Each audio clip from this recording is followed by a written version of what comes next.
Hello, everybody, and welcome in to the Penny Bloom Podcast. It is our first episode and likely our last episode of December. How about it? How about it? Yeah, first and only. Yeah, probably. Yeah. I mean, me and Joe haven't even done an episode. I'm Colton Robertson. I'm joined by my father, Justin Robertson. What's up, Pops? Hello. Hello. Yeah, like I said, only episode of December. Probably going to be the case. Me and Joe have been in the midst of something of a transitionary period. We've been trying. Or is it a hiatus? Not really, because we've been doing podcasts. It's just been for our other shows. It's been for the Sentimentalists, and it's been for Death by Television. We, this year, you and I haven't done one since the end of November. Yeah, so we're about a month. Been about a month. I know the people. They've been direly missing us. Yeah, it's been I know they have. It's been terrible for them, Dad. I've had people reach out to me wondering, "Hey, what's I'm getting on? death threats. Where the fuck are you guys at?" I'm getting death threats online. Yeah, I mean, I'm sure. They're like, if you don't record another episode with your dad, I'm going to kill you. Yeah, that's what they're saying. They're you're saying that you're dead. They're online. They're Boom, saying they're going to kill dead. me. Yeah. They want to kill me. Yeah, it's going to happen. I mean, they want me to die. They kill better than anybody. They're the best killers ever. They'll try, but they will not succeed. Yeah. People have said they're the best killers. That's what they're saying. They're saying that. Everybody's saying it. But today we got like a special sort of Christmas episode. Yeah, man. We're gonna do a top 10 favorite Christmas movies of all time. We're going with 10. I'm gonna go with 10. Thank you for that. I did 10. I ended up adding a couple more because Thanks. I could. I had 10 to do. Yeah. 5 was easy, but I was like, you know what? 10's probably gonna be even easier. Because here's the thing: is that 10 Christmas movies. It kind of made me realize which Christmas movies I really fucking appreciate. Like which ones I just absolutely love. Yeah. And which ones I could kind of just take or leave. When I expanded the list, kind of. When you went from 5 to 10. Yeah. Because originally it was like, hey, let's do a top 5. The 5 and then I was fucked easy. it up. When I did 5, I was like, yeah, that's 5. And then when I did 10, I was like, oh, hold the fucking phone. This is easy too. No, I didn't have a tough time with this top 10 at all. They're kind of in categories for me. Once I I rattled off, I literally put down 10. I didn't even count 10. I put down 10, movies. And I counted them up. I'm like, oh wow, that was easy. Put a bow on that. And but as I was doing it, I was kind of categorizing each one, like, okay, is this just nostalgia? Is this since, because some of them weren't even a thing for me until we had you guys, and so there's like a... Yeah, which ones are from my childhood, which ones are from us 5 watching them together and stuff like that. And then I searched it. I'm like, okay, let's just see. And I do know there are some Christmas movies that are, Miracle on... 34th Street. Yeah. It's a Wonderful Life. I haven't. I'm sure you've fucking seen one of. I've never seen any of the classics. Yeah, you should be my dad. Is really what's going on. Right. Because and there were other ones though that I'd never heard of actually, that were from the 50s, 60s. And I've got 2 of those. I've got 2 from you the 40s. got 2? I've got 2 from the 40s. Not shocked. Yeah, no. Not shocked. Nor should you be. From the 40s. Yeah. But that's the thing is that the gap is there's nothing in the 50s, 60s, or 70s. It's 2 from the 40s, and then it's the 80s and pretty modern after that. Got it. So you took the 50s, 60s, and 70s. You took those decades off. Yes, I did. There was one major one that I do not have on my list that I'm like, I don't need to have it on my list because I know for a fucking fact you have it on your list. I do. And I just wanted to shine some light. I bet I know what it is because you guys have never let me watch it over the fucking years because nobody in the house likes it. I would probably appreciate more than I ever have now. If I'm honest, considering you just watched Emmett Otter's Jug Band Christmas with me. That's what we're going to start the episode with. We just watched Emmett Otter's Jug Band Christmas, directed by Jim Henson. Jim Henson, baby. 1977. There ain't no hole in we the literally just finished that about 20 minutes ago. And obviously, this has been a notorious one in our household, as you've heralded it as one of the greatest of all time. Yeah, that's nostalgia based for sure. But no, the thing is that I'm obviously at a place where Sorry, I'm looking at the door, and there's definitely a dog that's face is right at the crack of the door down there. It's super funny. I bet I know which one. But yeah. Now, obviously, Q and Griff, I don't think they'll ever come of age, at least for Q.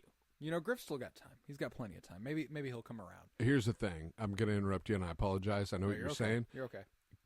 Q will never come around. No, never. No. And the only we're talking about Emmett Otter, right? Yes, Emmett Otter, Jugman Christmas. Q will never come around, and the only reason Griff might ever is to humor me. Yes, he won't want to, but he's sweet, and he'll, he's nice. Yeah, and honestly, I respect all you guys the same. I respect that for you bringing it up and buying up. By the way, so Colton bought me the DVD, the special collector's edition. Yeah. For Christmas this year. And so it was like, hey, let's watch it together because he's heard me talk about it for years. Over the years. Yeah. And I even we used to have one. There was a part of me that felt really guilty that when I was younger, I was so entirely dismissive of it. And so were the rest of us. Which is so, see, and that's what's so funny. Like, that's kind of where Griffin is on the same kind of, you guys are very similar in that regard, where I just said that Griff would probably maybe end up watching it with me because for completely different reasons than I ended up watching it with you. But it's an empathy thing. There is, yeah. There's a nostalgia, like, hey, there's like, let's just see. I know you love this, so I want to watch it. So I'm going to try. I'm going to try it. And I respect it all. Like, I respect, you for doing. I appreciate you buying it, and I was reminded that production-wise, not it was made in 1977. No, it's impressive. Like, here's the thing: is that like I'm more open than ever to puppetry. Yeah, and the you're sort of my arts miniatures. Guy. You're my arts guy, exactly. Man. That's why, like, you got a good one. Like, I'll watch that with you every year for every Christmas there is now. Hell yeah! Because, like, I've come to appreciate what it took to put on stuff like, Star Wars, obviously. Like, when it comes to the prequel trilogy and Yoda and stuff like that. Like, there's so much that's just like, it's actually stuff that you could hold in your hand. Essentially, that they are filming to make look like it's big, and they're scaling. Yes, exactly. I appreciate the art and the effort that goes into something like Emmett Otter's Jugman Christmas, even though it might come off as schlocky and sort of like kind of an in between thing. They were doing Fraggle Rock and they were doing the Muppet Show. So it's like, Muppet was there before, and actually, Fraggle Rock was after. Actually, Fraggle Rock was, but Muppets. I'd have to look. I think it was ongoing at the time of Emmett Otter's. Okay, that makes sense. And then Fraggle Rock came early '80s. It was an HBO series. God, how about that? Yeah, it was too. Yeah, and that was The Sopranos before The Sopranos. Dude, Fraggle and Rock. It was like we had HBO. Yeah, I can watch Fraggle Rock. Yeah, and I was like 7, 8, 9, 10. I'm like, yeah, we got HBO. I'm fucking watching Fraggle Rock, bro. And Fraggle Rock was outstanding, but it's all kind of the same lineage, I guess. Right, yeah. No, I appreciated it a lot more than not more than I thought I would, but like if you'd have told me when I was, I don't know, 10 years old or 12 years old, like when you told me when I was first introduced to Emmett Otters, and you did have us watch it for the first time. I tried, yeah. And that's the thing was is that like naivety. Naivety was a big play in that. Like, I was naive enough to think like, and there was a point you watched it too, and I was like, this sucks. You told me that when you were watching it that time, you were kind of like, oh, I can see how they won't like. Yeah, because you guys had options. Yeah, exactly. You had so many better options. Yeah. Elf came out when I was 4. Right. Elf came out when Q was 1. Elf came out before That's wild. Griffin was alive. 2007. Well, Elf came out in 2004. Was it 2004? I had 2007 in my head. Yeah, Elf is a much older movie than you think. It's crazy. That's a 20-year-old movie this year. God, that's wild. Insane. He did that the same year he did Anchorman. Will Ferrell. Oh my God. He went on an insane run 2004. Well, he was on a heater. Yeah, early 2000s Will Ferrell's another league. But so like I appreciated Emmett Otter's Jugman Christmas a lot more than you probably expected me to, and a lot more than either of those two ever will. Oh, ever will. Ever will. Yeah. And I thought it was really cute, man. What's so great too is like Griff walked down when we were watching, and he was like, "All right, I'm out." He was like, "All right." He stuck around for 2 minutes. He was like, "You guys are going to do this for 45 minutes." Yeah, It's a 45-minute movie. and that's what's it's so so long. amazing, right? Is like he was so willing to be like, "There are so many better things I could be doing for 45 minutes." Yeah, 45 whole minutes. You're gonna 45 minutes. Bro, you know, I'll kill 45 minutes with bullshit. Yeah, like he fucking takes 45 minutes to shower and get dressed in the morning. Right. But he wants to talk shit about my Emmett Otter and his Joe Band Christmas. I'm a sucker for Henson Productions. I like me some Jim Henson. It worked out well. It worked out well that you It won't be the were only willing. Jim Henson production mentioned this episode as we get into our top 10 favorite Christmas movies of all time. But I did appreciate it a great deal. I love me some Frank Oz, so I'm a sucker for Chuck. Love Chuck. Chuck's a badass. Love me some Emmett Otter. But if you are ready, we can take it into our top 10 favorite Christmas movies of all time. I mean, I yes. Let's do it. Let's do it. I think I'm ready. I've got them pretty much ordered. I mean, like, because here's the thing: when it comes to Christmas movies, it's not like I've never really thought about them in the context of like, oh, I like this one more than this one, and this one more than this one, and this one more than this. Yeah. I've never ranked them in my head. I've always just been kind of like, I'll watch them all once a year. Like right, and I'm gonna enjoy watching them once a year. And there are those fringe types, and I will not include them. Die Hard, not a part of this. Doesn't count for me now, too. This is one of those things where like people are like, Die Hard's a Christmas movie. I don't care, man. Not for me. Not for me either. Because here's the thing: if I can watch the movie at any other time of the year and feel like it's appropriate to watch that movie at any time of the year, right? It doesn't count. It's and. Like if I watch, I'm gonna try to go with one that's not on my list. That might not be on your list either, or I hope not. Let's see. Love Actually. Love Actually, good example. Yeah, thank you. Yeah, that is not quite a Christmas movie. Nah, not really. Yeah, like not really. That's not quite. Carry On, the new one on Netflix. Yes, not quite a Christmas movie. And that what they're going for is Die Hard. Yeah, in a modern right context. now. Yeah, and from what I understand, I mean, I watched it. I didn't watch it because I thought it was a Christmas movie. Die Hard is more a Christmas movie than Carry On is. Okay, so you ended up watching Carry On? I did, yeah. Okay. Me and Emily did together. I mean, it's there's a lot going on. It's set on Christmas Eve. When it comes to like, at least in Die Hard, Bruce Willis like kills somebody and puts a Santa hat on him, and it goes ho ho ho. Now I have a gun. Like that's fun. Oh yeah, that's, he does like a Christmas theme with his thing. Right, like, right. Death. Let's I just killed this guy. But look, Merry Christmas. Merry Christmas. But like Carry On was just like it's set on Christmas Eve. They're traveling on Christmas Eve. It's fun. So like right. Yeah. Those are good examples of Love Actually, Die Hard, the new one, Carry On. Those are not Christmas movies to me. Agreed. I could watch those at any time of the year. If I watch something like Scrooged, for example, Bill Murray, at any time of the year, I would feel like, man, I should be watching this in December. Did you just hear Oscar upstairs? I did. Whine? Yeah. I think Oscars he's are right dog, above by the way. us. Yeah. Oh, I think he's right outside. Is that he? door. Okay. I see his snout, actually. Yes. Now he that I is look up such a pathetic loser. there. I love him, but he's a pretty dog.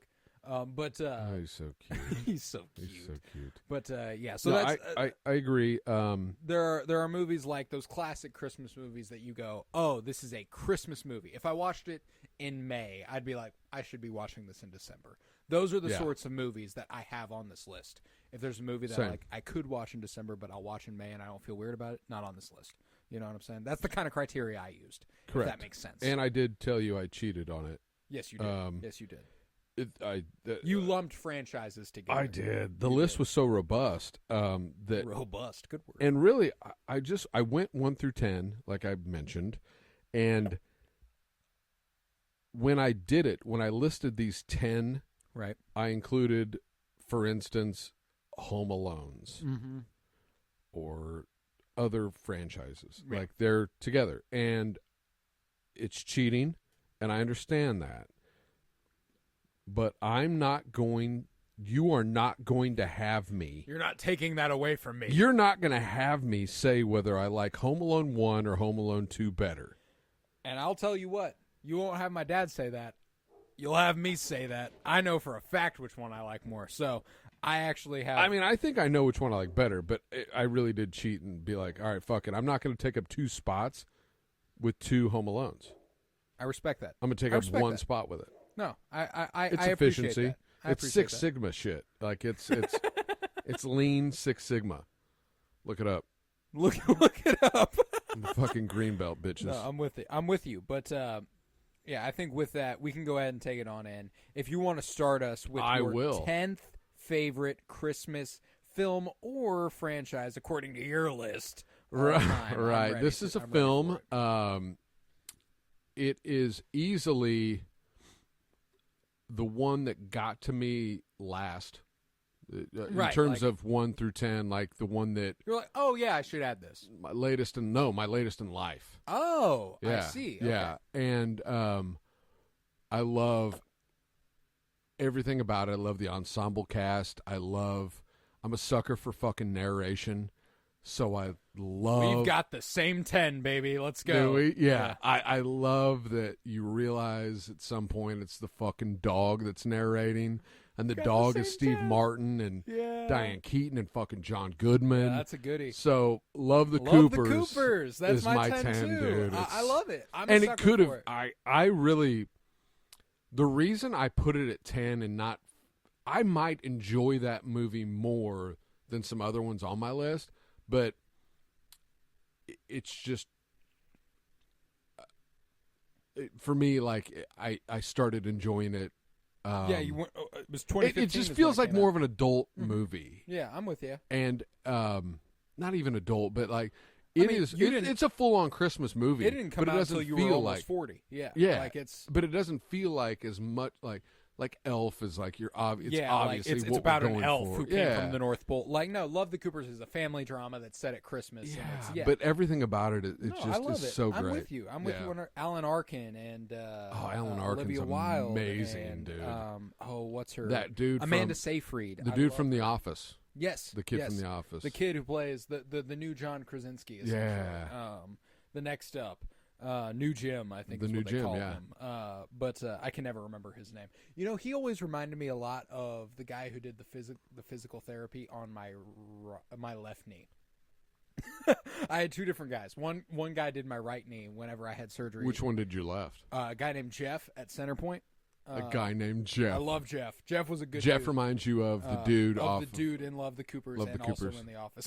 No, he was also in The White Lotus. He was Jeff in was? Yeah. No. No. No, I know. I know what played you're those guys in season 1 of The White Lotus. He's kind of a douchebag who's. Oh yeah. Yeah. But that guy has always reminded me of Jeff. Got it. Jeff, who did my physical therapy on my left knee. On your left, not your right. Love that guy. I wish somehow I could get in contact with him. We had such great conversations about Game of Thrones. Hell yes. I love the Coopers. It's also my 10 for those wondering. Wow, I think how it's about incredible that? We immediately came off rip with the same number 10. But it's one of the movies that I'm most excited to show new people. Like I don't know if you'll recall this, but 6 years ago now, probably it was Christmas 2018. Keaton White came over to the house. And we watched Love the Coopers with him. I do recall. Like, and he loved it. He was like, "Oh man, that was such a sweet." But like, it's just one of those cozy sort of. It is. Everything gets buttoned up. Yeah. It does. Everything it all comes together. You get a conclusion on everything. Helms, that's another guy. That's right. Yes. Like, it's got such an incredible ensemble cast. It does. Run. I love that movie. I think Timothée Chalamet's in that fucking movie. If he's not, he should be. I'm fairly certain. I'm not fairly certain. I am certain Timothée Chalamet's in the movie. He's the older brother who has a crush on the. Yeah, he is. That's the guy who's the lead in Dune now. And also a really, really good college football analyst. Like that's how I know. He knows Jackson State's quarterback's going to go crazy on a game. Did you know Timothy's name is actually Timothy? Timothée, yeah. Yeah. Timothée. Timothée Chalamet. I called the little Timothy. His dad's French. So. It is. I was right with that. Yes. I just threw that out there, thinking. Well, I don't know. I'd heard it. Yeah, Timothée Chalamet. Chalamet. It's his dad's a Frenchman. So that's why his name sounds like okay. that. I don't fucking like that guy. I love Timothy Chalamet. Cut him a break. Hey, the French don't like us. I don't like But no, them. he's in Love the Coopers, and he's great. So Love the Coopers at 10 feels comfortable for both of us. I love that we started off so hot with the tie it's going to go fucking sideways from Yeah, here. it's going to go sideways quick. But what about 9? Deck the Halls. Ah, good one. We watched that the other night. I showed Emily that for the first time. Deck the Halls is good. I love Deck the Halls. That's one that is more related to like just you guys growing up and us watching it every single year. For those who don't maybe know, Danny DeVito, Kristin Chenoweth. Love Christian. Matthew Broderick. Yeah, Aaliyah and that's a good Shawkat. cast too. Yeah. I mean, it's a great cast. The chick from From Arrested Development. Arrested Development, yeah. Yeah. Aaliyah Shawkat's Matthew Broderick's daughter. Yeah. And that dude's name's Buddy. Yes, it is. Right. Danny DeVito's character's name is Buddy. Buddy.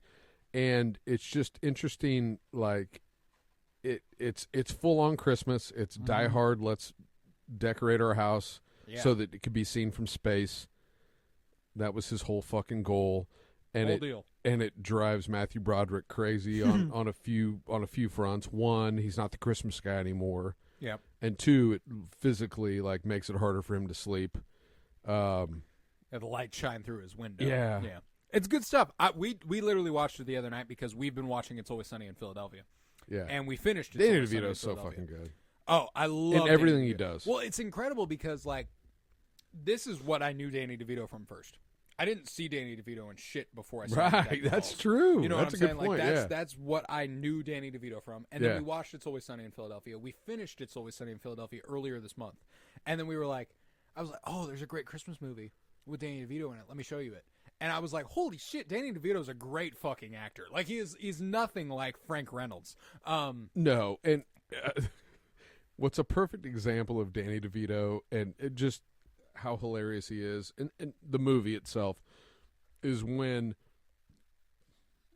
Matthew Broderick's character gets hypothermia. Yeah, he wakes up naked next to Danny Dude, DeVito. that is absolutely great- it's hilarious. And the way he deadpans that, Oh, it's perfect. and he's like, perfect. well, the best way to warm you up Yeah, is, you know, like I'm The clothes were freezing. freezing. you know? Yeah. Yes, it's so good. It's great. Yeah, no, I love it. And we just went and saw Wicked with Ariana Grande and Yeah. the new musical that's out. And the original Broadway run had Kristin Chenoweth in it, which is how I sold her on it. Like, Yeah. not how I sold her on it. She's done a lot of stuff with her face. Kristin Chenoweth is great. Yeah, She's done a lot of stuff with her face. she has. There's a But lot of stuff going on with her face. yeah, there's plenty. Matthew Broderick killed a person. I don't know if you know that. It doesn't have. I mean, Manslaughter, ran somebody over in the 80s. well, manslaughter wasn't purposeful, No, but the person died. right? He But I was mean, driving. did he? I feel like you went that direction just because I was fucking with what's her face's face. I just wanted to mention everything. Right? Yeah, he did. Not a lot of people talk about Not Matthew a lot of Broderick people talk killing about that person. Yeah, Matthew Broderick killed a guy. Yeah, not a murderer. Not a murderer. We're not No. saying that. No, not at all. No, he's a manslaughterer. Manslaughterer. Yeah, he but- manslaughtered that fella No, he did. or kid. Or person. I don't know. I don't know anything about that person. I just know Matthew Broderick did it. So you know just enough. I know just enough to make full judgment of Matthew Broderick. Got it. He probably did that on his day off. I couldn't help it. But Ferris Bueller's Day Off. yeah, I'll never forget watching Matthew Broderick go, "Who's your daddy?" Oh God, I'm your daddy. That's so awful. It's hard to watch. It's On hard Deck to the watch. Halls. We're back to Deck the Halls now. It's a great movie, and we just watched it for the first time the other day. It is one that does not. Fred Armisen is in it. Speed- Yeah, he a plays speed one. skater. Well, and actually, that chick who is like his wife or Yeah, sister. and speed skating partner. Yeah, I We'll don't call know it if it's that. his wife or his sister. Yeah, which is They enough. never make that clear. But they both have the same Swedish sort of thing going Yeah. on, and Yeah. they do that thing the whole time. They do. But she's also in one episode of It's Always Sunny in Philadelphia, so it's funny anytime I can like identify people like that. Yeah, like make that link. And that's the thing is that I know her for more things than that, but all I could think of recently is that she's the one chick in one episode of It's Always Sunny in Philadelphia who's like, oh my God, do you have the 2013 Range Rover? Yes. I have the 2014. You know, like that Yeah. sort of vibe. But I love me some Aaliyah Shawkat. She just showed up in Skeleton Crew, the new Star Wars show. She plays a owl character. Okay. She voices a character. I like the kid, the son. Yeah, that has like a midlife crisis at 12. Yeah. Yeah, that's good And he's stuff. also like the twins, the daughters come down. Danny DeVito's twins come down, and he's like, Can I live here? "What the fuck you want me to do with this?" Like, He sees a nude portrait of Christian Chenoweth yes, and is like, I'm in. Let's do this. right. Yeah, that's the good stuff. All right, that's my 9. That's your 9. All right, my 9. We are on my 9 right now. Yeah, that was your by 9. the way. My 9 is actually quite the classic. This might be a hot take for a 9 out of your top 10. Home Alone, the first Home Alone. Oh, that's way down on the Yeah, list. and if you have any, so you have Home. it's not the only Home Alone. You on have this Home list. Alone. You have Home Alone 2 up there around 4, I bet. Ooh, that's a great take. Now that I'm looking at it, but Home Alone is an incredible movie. I love this movie. Agreed. I love Macaulay Culkin. I think that there's potentially no greater child actor performance ever than Macaulay Culkin in the Home Alone movies. Locked in. Totally locked in. One of those Outstanding haircut. Takes me back to, before I was preteen, when I refused to let my mom fucking cut my hair that way anymore. But it was a bowl. I mean, nobody put a bowl on my head. Don't get me wrong, but his hair just takes me back to God.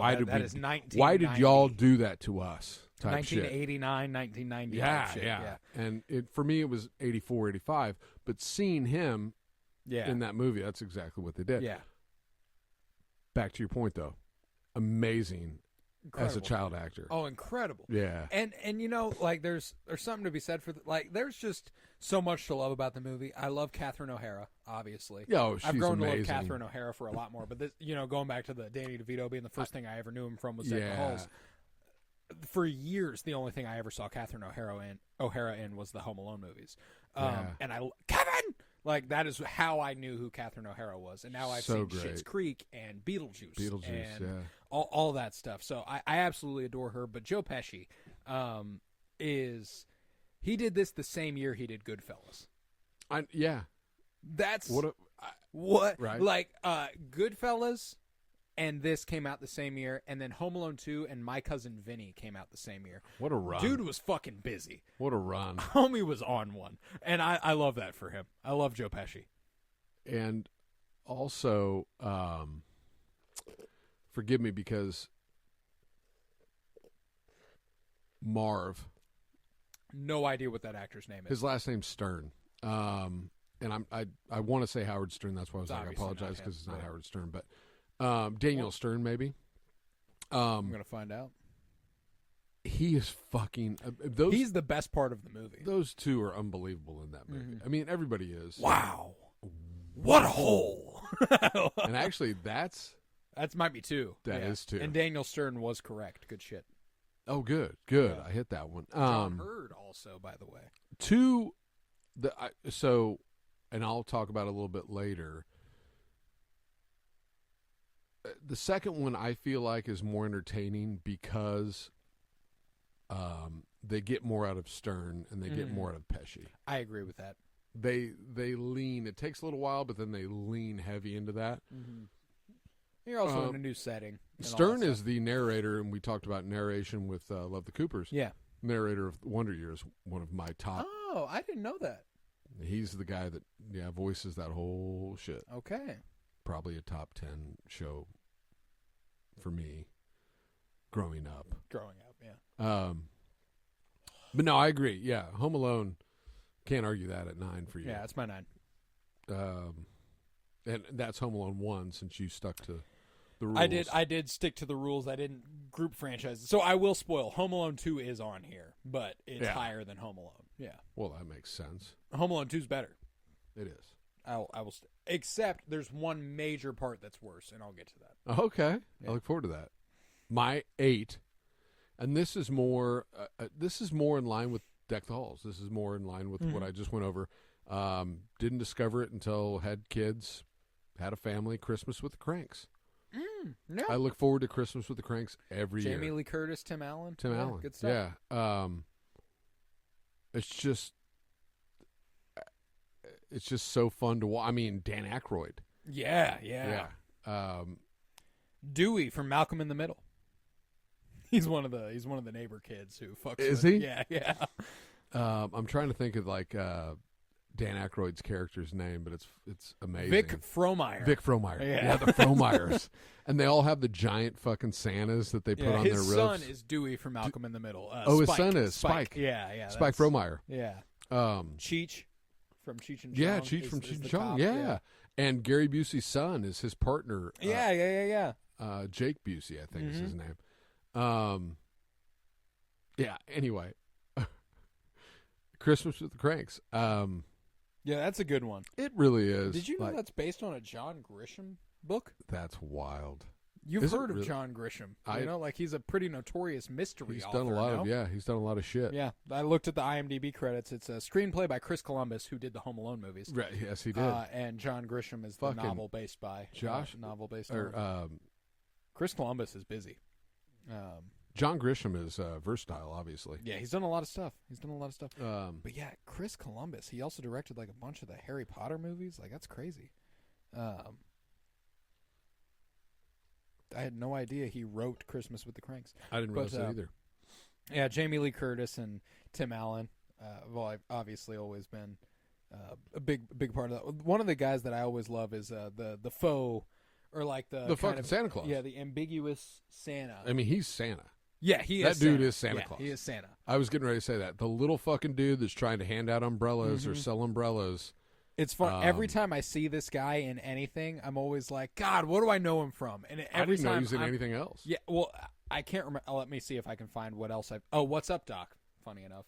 It's a 70s movie with that makes sense. Barbara Streisand and Peter... O'Toole? Not Peter O'Toole. Fonda? Ryan O'Neal. Not Peter at all. Ryan O'Neal. Directed by Peter Bogdanovich. That's where the Peter was coming from. Bogdanovich. He was the therapist in The Sopranos. Peter Bogdanovich, I think he ruined a 4-leg parlay for me tonight on the NBA. That was probably Boban. Or Bogdan. Goga. Goga. Yeah. Yeah. But yeah. Christmas with the Cranks at 8. Good stuff. It is. Good it's outstanding. Stuff. I do love that movie. That is a good one. That is also, you've listed a couple in a row that are not on mine. I don't have Deck the Halls or I figured you wouldn't. Yeah. But that's the thing, is that I do love those movies. You have to make some tough cuts. You do. If I had grouped the Home Alones, I don't know what other movie might have snuck in here, you know? Yeah, that's my bad.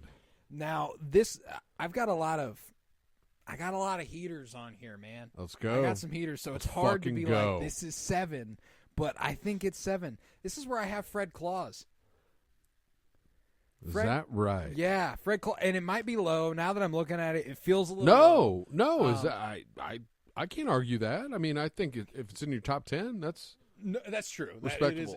But you had Kevin Spacey pre us finding out what his that he's awful. Yeah, like what a fucking. But you also watch it and you're like, this guy might be awful, you know. And you have a guy we've talked about before on this podcast, Paul Giamatti. Yeah, haven't we talked about him? The GOAT.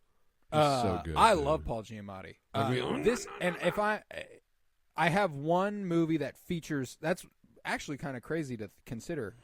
I only have one more movie with Santa Claus in the rest of my top 10. Oh, fuck, guys. I'm sorry. Well, that's what I'm like. That's what's crazy, is I only have one more movie that features a cinematic depiction of Santa Claus in the rest of my top 10. But I will say for sure, Paul Giamatti is my favorite Santa Claus on the movies ever. I think that what he does in Fred Claus is the most impressive Santa performance ever. He's really good. Whenever he throws whenever Vince Vaughn throws the snowball at him, and he's like, yeah, I love it.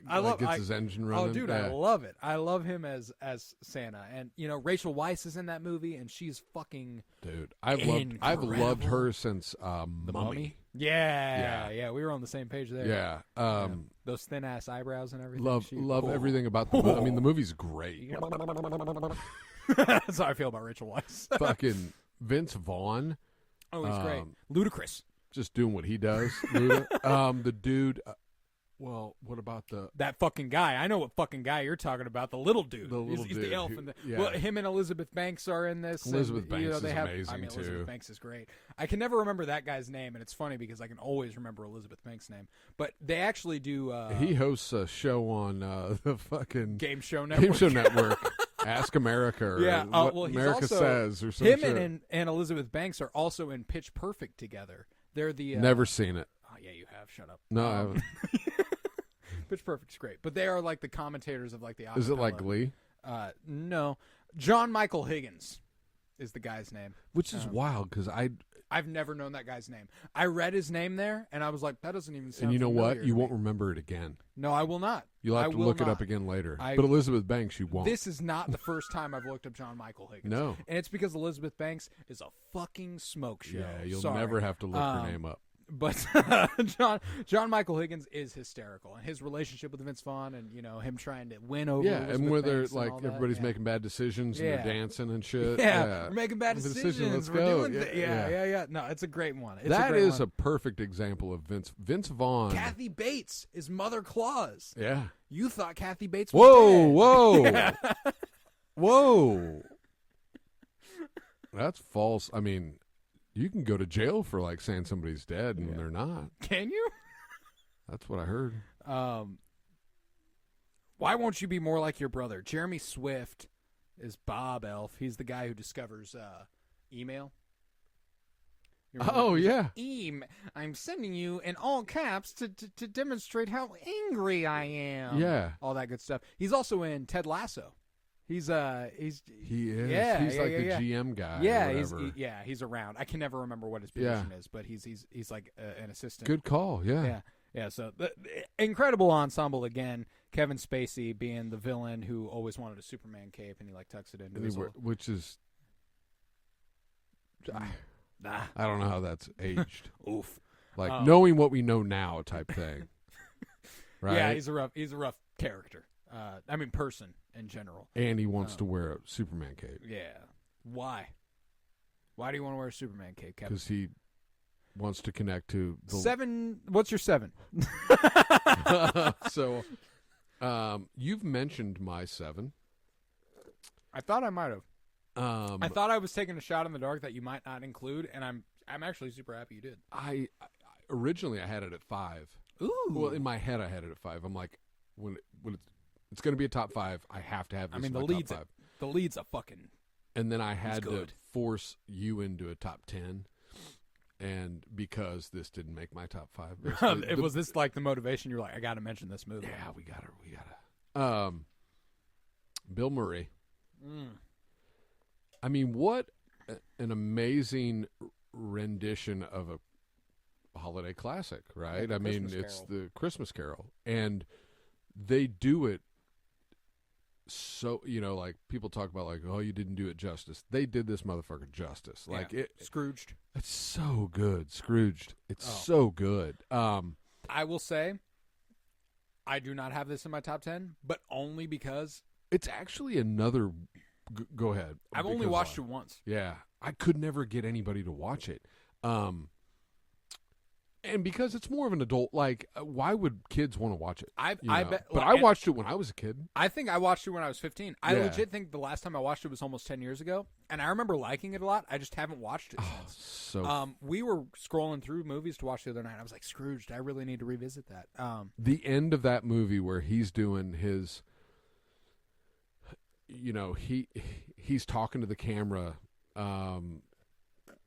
pleading with people because he's like a television executive, right? Yeah, he's a piece of shit.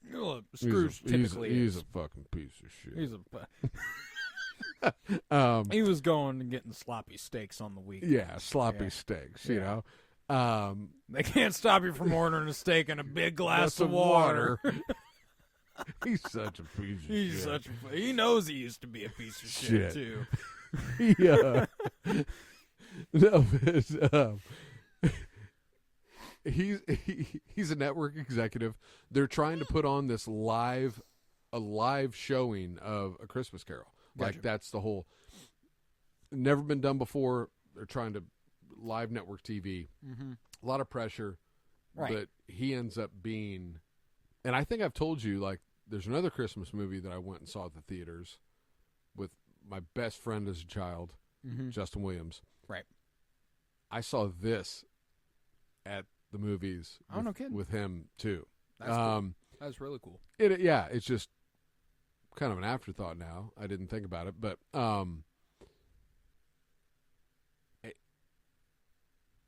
they do so much, like I said, so much justice to that story. And they do it in a perfect way. Which really is probably the greatest Christmas story ever told. Right. Like, the most formative on any Christmas. And I could see how, like, people would have, like, that. Because there's different movies. Like, there is a Christmas Carol movie. Yeah. There's the one with Jim Carrey that's, like, faux animated, like the CGI animation. Oh, yeah. You remember that right. one? Yes. Yeah. That's a Christmas Carol. Christmas Carol. Yeah. The Mickey Mouse Christmas Carol and all that. Which I love that. You got too. Scrooge McDuck being like the fucking, just throwing coins everywhere. Fucking asshole. Yeah. But no, It's been done. And Bill Murray's an amazing. Bill Murray's great. Yeah. He's a one of one. Mm-hmm. So yeah, Scrooged. I love it. I love it. Because I love me some Christmas Carol, so it will not be the last rendition of that story on teaser this list. Teaser alert. But What's my your next 7? one, and now we're getting up there. This is my 7. Mm-hmm. This one, it's towing the line of what I mentioned earlier, like the Die Hard. Oh, fuck. Now, this is one of the 40s ones, so you won't even be able to speak on Something it. around, like around it's the an corner MGM or musical. some shit. The Shop Around the Corner, were you bringing that up? I saw that on a list. I love The Shop Around the Corner. Is that a Christmas movie? It is a Christmas movie. Is it more of a Christmas movie than this? Yeah, it is. So, I mean, like, I'll put it in here. But what is this? This is Meet Me in St. Louis. That was on the list. I saw too. Meet me in St. Louis, meet me at the fair. Damn it. Judy Garland, baby. You don't fuck with Judy Garland? Listen, buddy. Judy Garland the GOAT? Listen. Listen. For all the reasons I said I appreciated me watching Emmett Otter's Jug. Thank you. Yes. Is the same as like, what the fuck, man? No, Meet Me in St. Louis is good. Okay. Don't. No, I won't disparage it. There's even it doesn't need disparaging. There was a movie we watched recently. I think it's Deck the Halls. Matthew Broderick watches Meet Me in St. Louis in his. Hey, did you realize Matthew Broderick killed a guy? Yeah, fuck you, buddy. Got your ass. His character didn't. I know, but I love you. Like, the one who watched it. I love that you're like, did you realize though that Matthew Broderick? No, I love Meet Me in got St. his Louis. ass. It has a really, really great. It's just fun. No, I did see it honestly though. I did see it on because after I came up with mine, like I said, I like Googled it a few times. Like, what are there ones I'm missing? And it was on there. It was like a top 5 on a few different lists. Meet Me in St. Louis is really good. I haven't watched it yet this Christmas season, but it's because I've been waiting for these last 5 days prior to Christmas. It's one of those ones that, and it's like 1940? 44, I think. I was only 4. You were like negative 29. Yeah. No, negative 33. Sorry. Math. Yeah, no, I love it. I'm a sucker for Judy Garland. You know, I'm a big fan of The Wizard of Oz, and I like the director is Vincent Minnelli, who is Liza Minnelli's father. Because Liza Minnelli is Judy Garland's daughter. Yes. I knew that. Yes. Yeah. I forget Vincent Minnelli and Judy Garland. He directed, she starred. That was like their thing, and then they created. How much older than Probably her? much older. Okay. Probably Sorry, uncomfortably older. I don't know that for a fact, but I'm just guessing. I'm guessing too. Mm-hmm. Just given the time, probably not a great age gap going on. Because honestly, I didn't realize like that she was pretty young in that. She was like depicted as like the, Judy Garland. Yeah, she was depicted as like the older daughter. Was that after Wizard of Oz? Yes, it was. Wizard of Oz was 1939, so it was 5 years after Wizard of Oz. But Vincent Minnelli did not do Wizard of Oz. He did the St. Louis one. Yes, he did Meet Me in St. Louis. He did a lot of stuff with Gene Kelly, though. He was born in 1903. She was born in 1922. Okay, I mean, it's only a 19-year age gap. It really depends I'm not even on. going to look into one thing. Yeah, I wouldn't. But so Meet Me in St. Louis is number 7 for you. And it's a classic. It's only, and this is one that I've only watched once, but I watched it for the first time last year, and I loved it, and I was pretty instantly taken with it. So meet me in St. Louis at 7. Love it.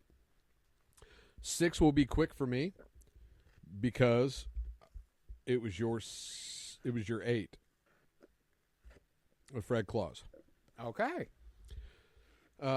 Which I love for all the reasons we've already discussed. So we don't really have to spend a lot of time on it. We kind of went over it. Yeah. I love the Sinead O'Connor rendition of Silent Night that's featured in that movie. God, is so good. Probably my favorite version of Silent Night It ever. gets me every time. Oh, that, like in the montage of, shout out to, we did not bring this up. Slam. I was getting ready to say my boy. That was the only thing I was going to bring up is Slam. Blue Springs kid. Went to Blue Springs South. Yeah. Yeah. He Went to my alma mater there. History of Bobby J. trouble. Thompson. Yeah. Had some issues, but I mean, he was in Role Models, so like, who won really? That's true. That's a fucking underrated one. Great comedy.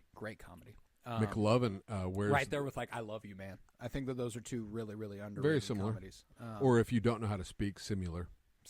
Yes. Yeah. But yeah, Slam. He wanted a puppy. Real bad. That's all he fucking wanted, man. Yeah. Got macaroni. He wasn't. He was misunderstood. Mm-hmm. He just wanted macaroni for Christmas. That's all he wanted. That's the name of the puppy. Macaroni. Yeah. Macaroni. I love it. He was so happy. The end of the movie, he got his family. Kid. Yeah. The moment when he sits on the edge of like Slam's bed and like talks to him, and he's like his faux father figure. It's great. Mm-hmm. I love it. I love that. Like, I'm a sucker for it. Like you said, it's great stuff. He's like the coach of their baseball team and stuff. Like, you got to wear your hat frontwards like this. I'm like, okay, Republican. Yeah. Oh shit. Oh, you voted for Trump. Yeah. No, but he's like, you got to wear your hat like this, like you're a ball player. Yeah. You know, I'm like, we're not on the field, bro. You can wear. I mean, have you ever seen fucking Ken Griffey?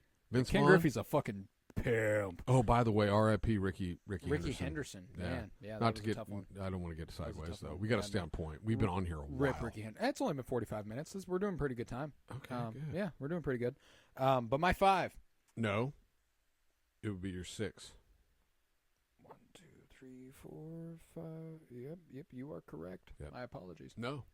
I flipped my order on the last one on the fly, which is why I went above Meet Me in St. Louis, which is what I have at 5, but it's actually supposed to be the one below it. I flipped it in the moment. Flip you. Flip you for real. Flip you for real. My 6 is now the Santa Claus 2. Oh, you're being so specific. Which is my favorite Santa Claus. There is not a higher Santa Claus. Okay. Listen, I agree. The Santa Claus 2 is the peak of the Santa Claus. I actually... When he discovers the Mrs. Claus, yeah, that's great. Got him good. That's good stuff. And the way he's got to get married, but he also like wins over the heart of that awful principal, who actually is a pretty cool chick. I will say this: when I was thinking of the list earlier, part of the reason I lumped them all together is I didn't want to exclude Martin Short. You can't exclude Martin Short. I'm telling you, 2 and 3. They're the superior Santa You will Claus hear me movies. argue right now. 2 and 3 are better than the original. I'm with you. And the second Home Alone is better than the original. I'm with you. And the third Santa Claus because fucking Martin Short. Oh, he's so good. He's so good. He's a madman. He's amazing. But anyway, the second one, I love that. No, I'm a big fan of the second Santa Claus. I think it's I know it's my favorite. I don't have another Santa Claus movie on here. Okay. And Elizabeth Mitchell is a big reason why. I love her in the Mrs. Claus role. Yeah. I love the way that she gets won over. I'm a big fan of David Krumholtz, the guy who plays Bernard. Love that kid. I love that. Who guy. reminds me of a more current actor.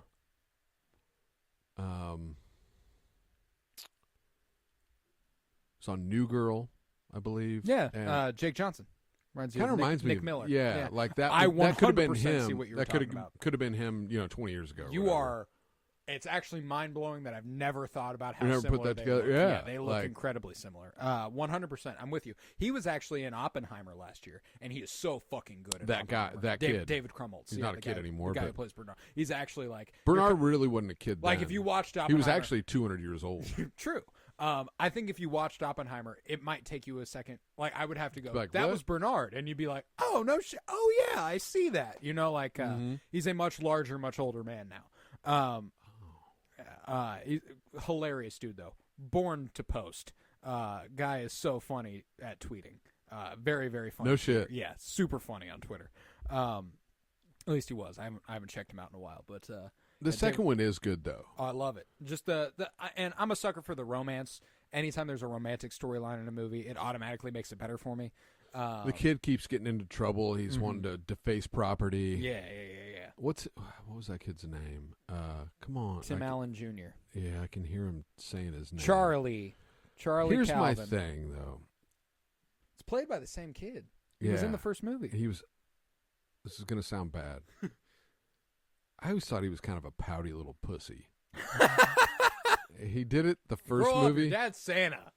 Well, the first movie was like okay because you're like okay, you're 5, you're 6. Yeah. He was kind of a pouty. Like, quit doing what you're doing. Like, you're in trouble. You fucking are throwing spray paint on your school. It's a cry for help. And you want to be like, come on, it's because you're never His here. dad's Santa. He's never around. I know. I could have done better at acting. Not. Well, you get a chance to prove it here soon. Actually, I may have been a better Santa too. So that's Tim Allen's a rat bastard.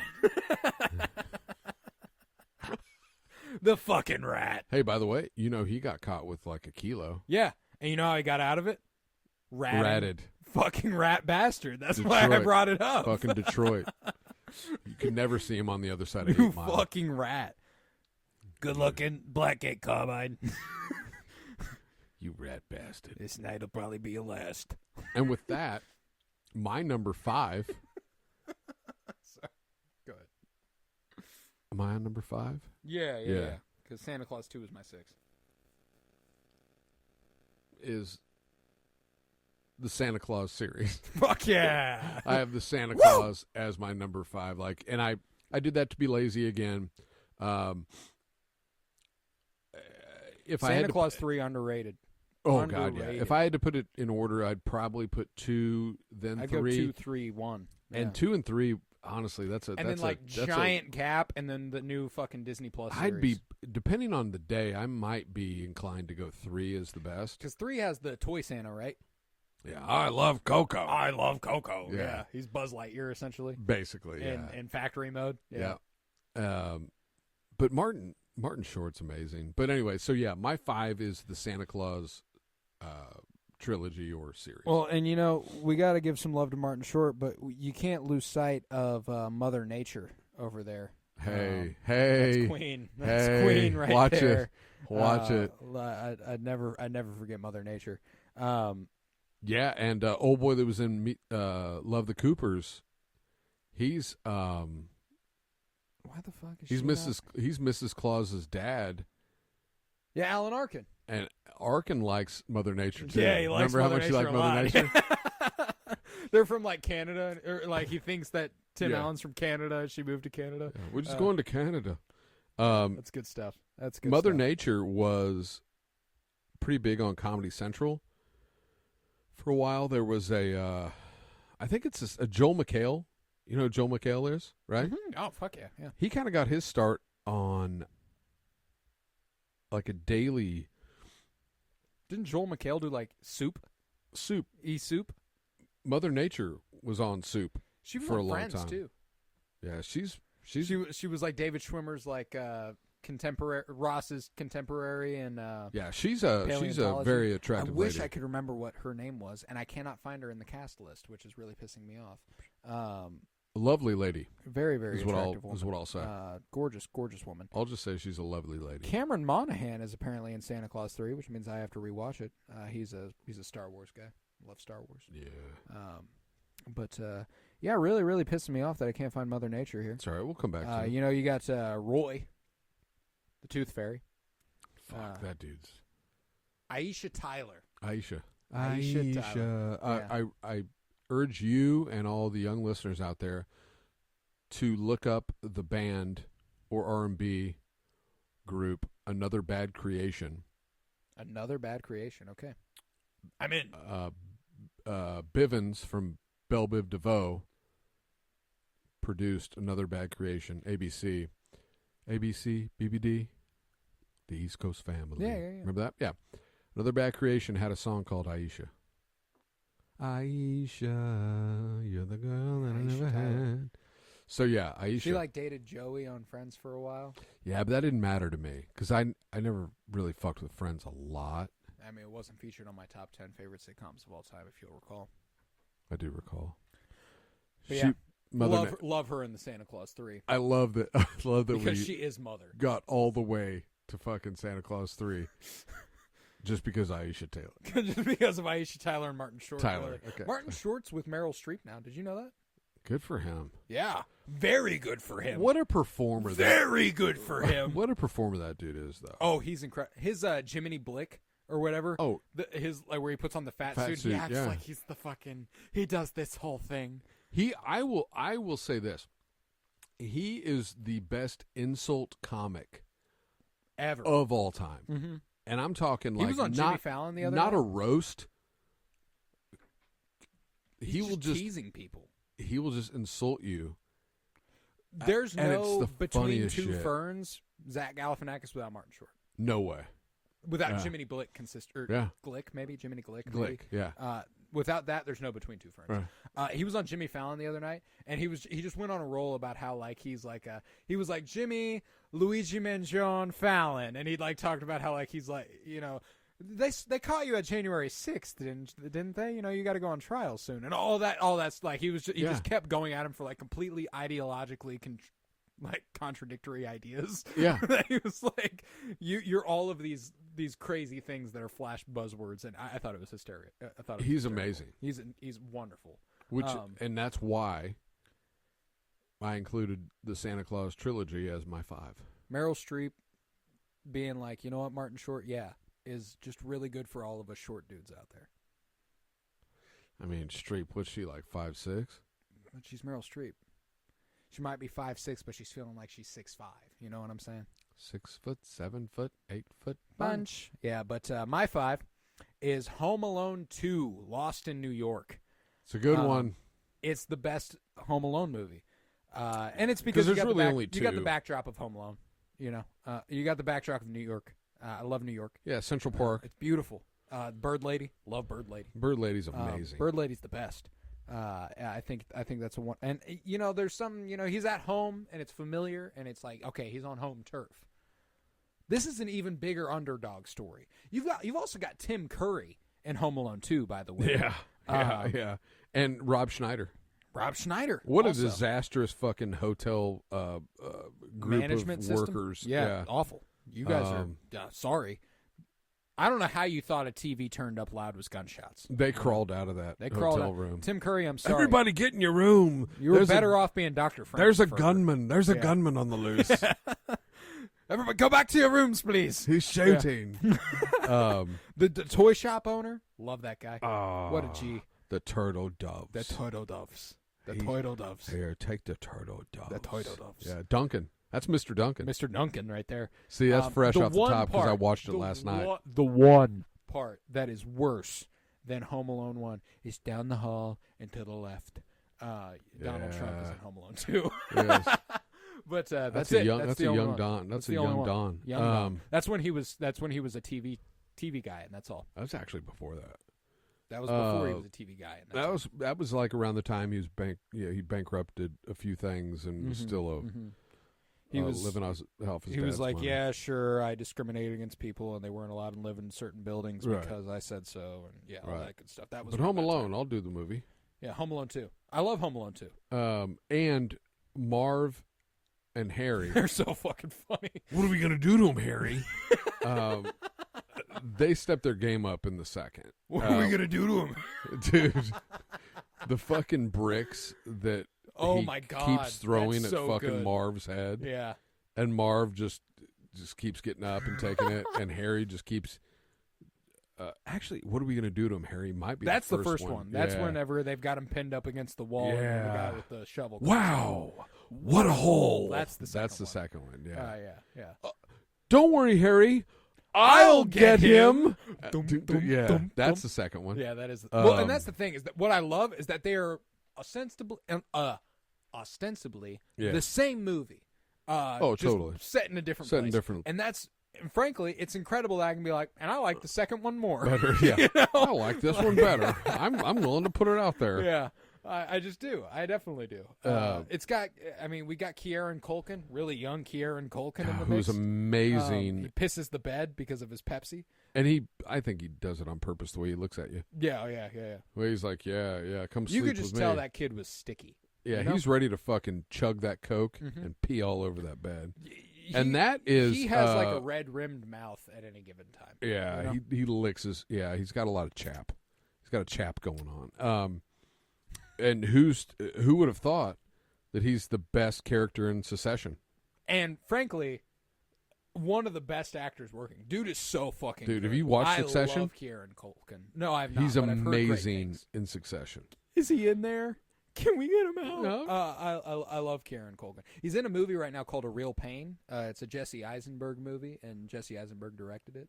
Kieran Culkin's getting some Oscar buzz for it, which is pretty fucking cool. I would love to see I actually brought it up last night. We watched Home Alone 2 last night. Yeah. And I knew your mom hadn't watched Succession, but I'm like, it's amazing to me to watch that kid right there, knowing that like he would go on to be. He'll end up being a more decorated 1,000% actor than his brother, which is nuts because his brother could probably. I'm sure brother, he has. No matter all that Kieran Culkin does, Macaulay Culkin will always be more famous because of Home Alone, which is wild. Yeah, right. Yeah. But he was great. He was great in that.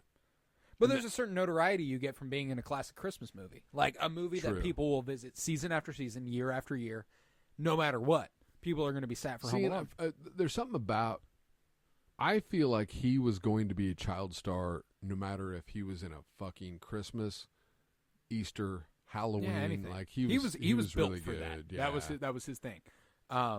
There was actually a really Variety magazine does this really fun tradition every year called Actors on Actors, which is an interview essentially between two actors. Like they just sit there and talk for a while, chop it up.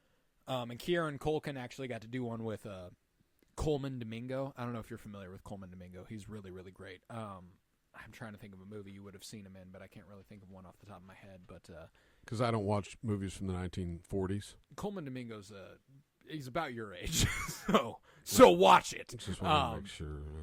He's a really wizened black man. So much like he's got kind of a deep voice. It kind of sounds like this.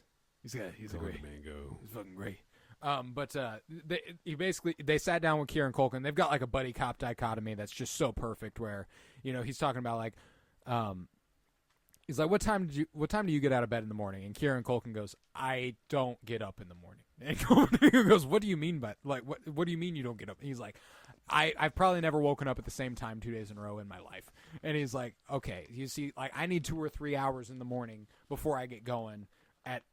He's like, okay, so if you have a 5 a.m. call time, do you get up at 2 a.m.? He's like, 5 a.m. I probably get up at 3:45. He goes, you're fucking crazy. Kieran Culkin goes, you're fucking crazy. You know what time I get up if I have a 5 a.m. call time? He goes, what time? 4:45. 5. He goes, I get up at 5 a.m. He goes, oh, fuck off. No shower or anything. He goes, I shower the night before. Never shower in the fucking morning, Coleman. He's like, and like they just go on this whole fucking thing that's like the least interview. Like most of those Variety Actors on Actors is like how did you feel about doing this? And they're just chopping it and up. they're just chopping it the fuck up. And I really, really love it. But Kieran Culkin, and I think he's so fucking funny. And obviously he's not a big part of Home Alone or Home Alone 2. But no. But he's the punishment for Kevin. Macaulay, like Kevin, you're gonna have to go sleep. Even the second one, they specifically say you're gonna have to sleep up there. And like with him, luck. And he's like chugging a Coke or whatever it is. Smiles at him with the Pepsi. Like a little fucker. Yeah. He's like, bro, I'm gonna piss the bed so bad tonight. Yeah, it's gonna be. But 4. I think. This is 4. This is actually. It's amazing how well this has gone to come together. Home Alone. Oh, the Home Alone franchise. series. Okay, is, good. The franchise is 4. So a lot to love here. moving on. Love. So yeah, what we could pretty much just Really? breeze Yeah, right we on just- through. We've talked about Home Alone pretty extensively because I yeah. had them in 2 separate spots and you had them above both. No need to hammer that anymore. What's your Yeah. 4? I do want to throw one more thing in about Home Alone. Go. John Hurd and Catherine O'Hara. Great chemistry that they Oh have. yeah. And actually, Home Alone was not the first movie they did together. You should 100% check out After Hours. Martin Scorsese directed. Stars Griffin Dunn, who you'd know from like maybe Search Party, I think is what it's called, with Alia Shawkat to connect it back to Deck the Halls. Deck the Halls. He plays a very small role in Search Party, I'm pretty sure, but he's the main character in After He's also Hours. in.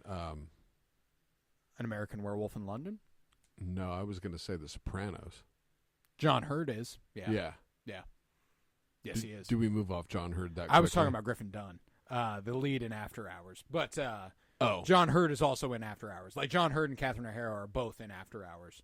Got it. They're never on screen together or anything, but Griffin Dunn interacts with both of them. After Hours is a movie worth everybody's time. And Griffin Dunn's in that? He's the lead in it, yeah. You'd recognize him if you looked him up.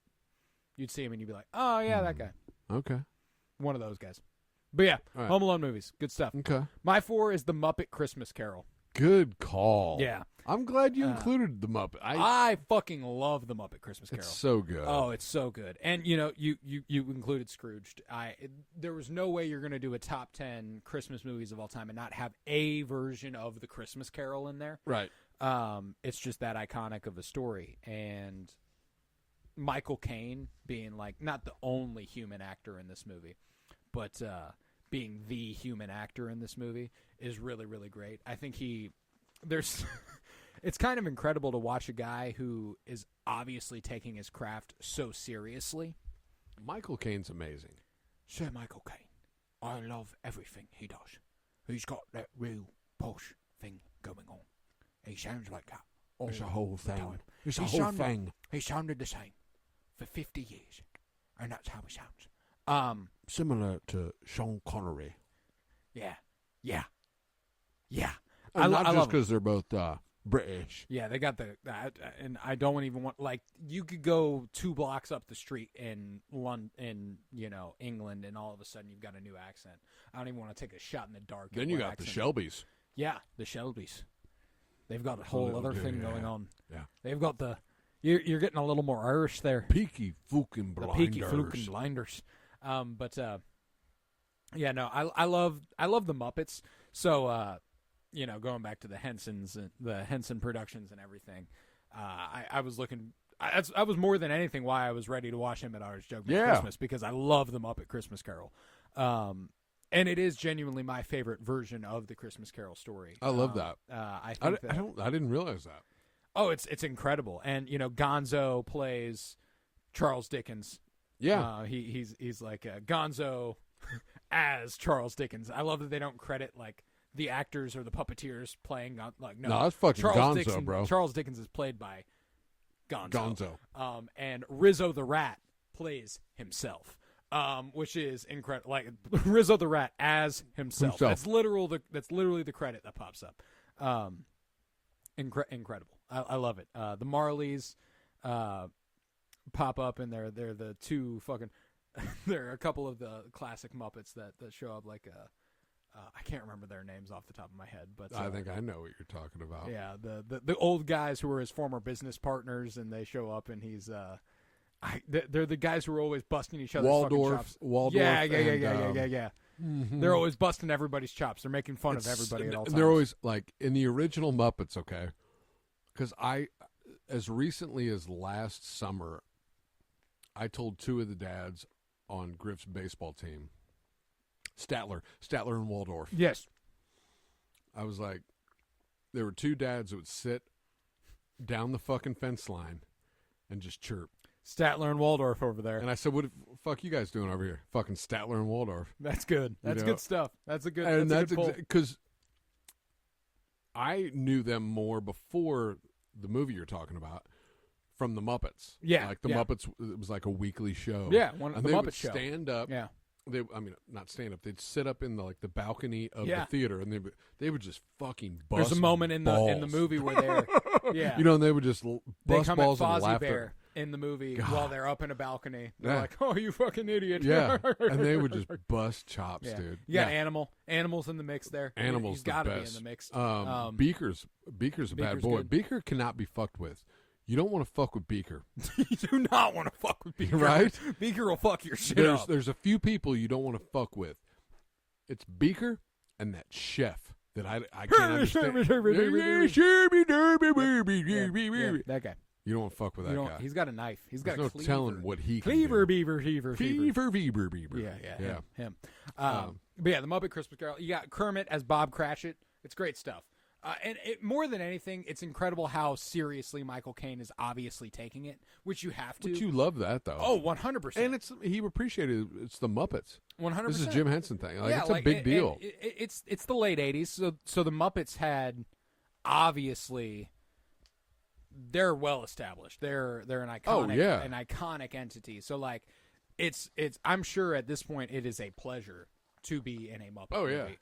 He got paid pretty good for that. Oh, I'm certain. But there are moments when he's like, the ghost of Christmas Future visits, and it's one of the best depictions of Christmas Future ever, where it's just like the Grim Reaper, and it's got like a hollowed out face, and it's like incredible puppetry on display. And he's like, please, who is that poor man they are talking about? And he's like crying and he's sobbing, and you're like, holy shit, he's acting across from a fucking puppet. He is so good in it. And I love the Muppet Christmas Carol, so it had to be up in my top love 5. that. And that Ghost of Christmas Future reminds me of my Christmas Carol. Yeah, Scrooge has a pretty scary version. They do. Yeah. But anyway, solid. That was your 4. That was my 4. Yeah. Muppet Christmas Carol. 3.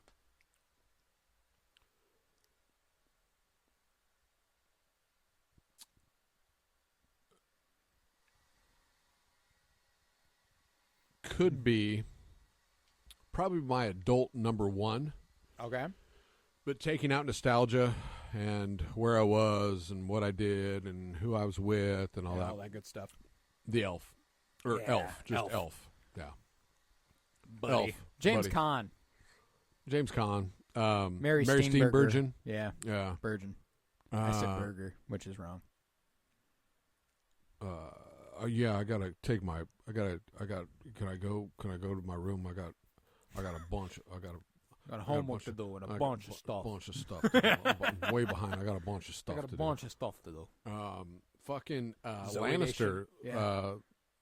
The Lannister. Peter Dinklage is in it. Dinklage, yeah. He's call me Elf one more time. Yeah. I actually used that recently. My dad, who we know is short. Yeah. He was at Griff's game this past week, and he was telling me he'd wrapped 42 gifts so far. Holy shit. And I said, well, aren't you a good little elf?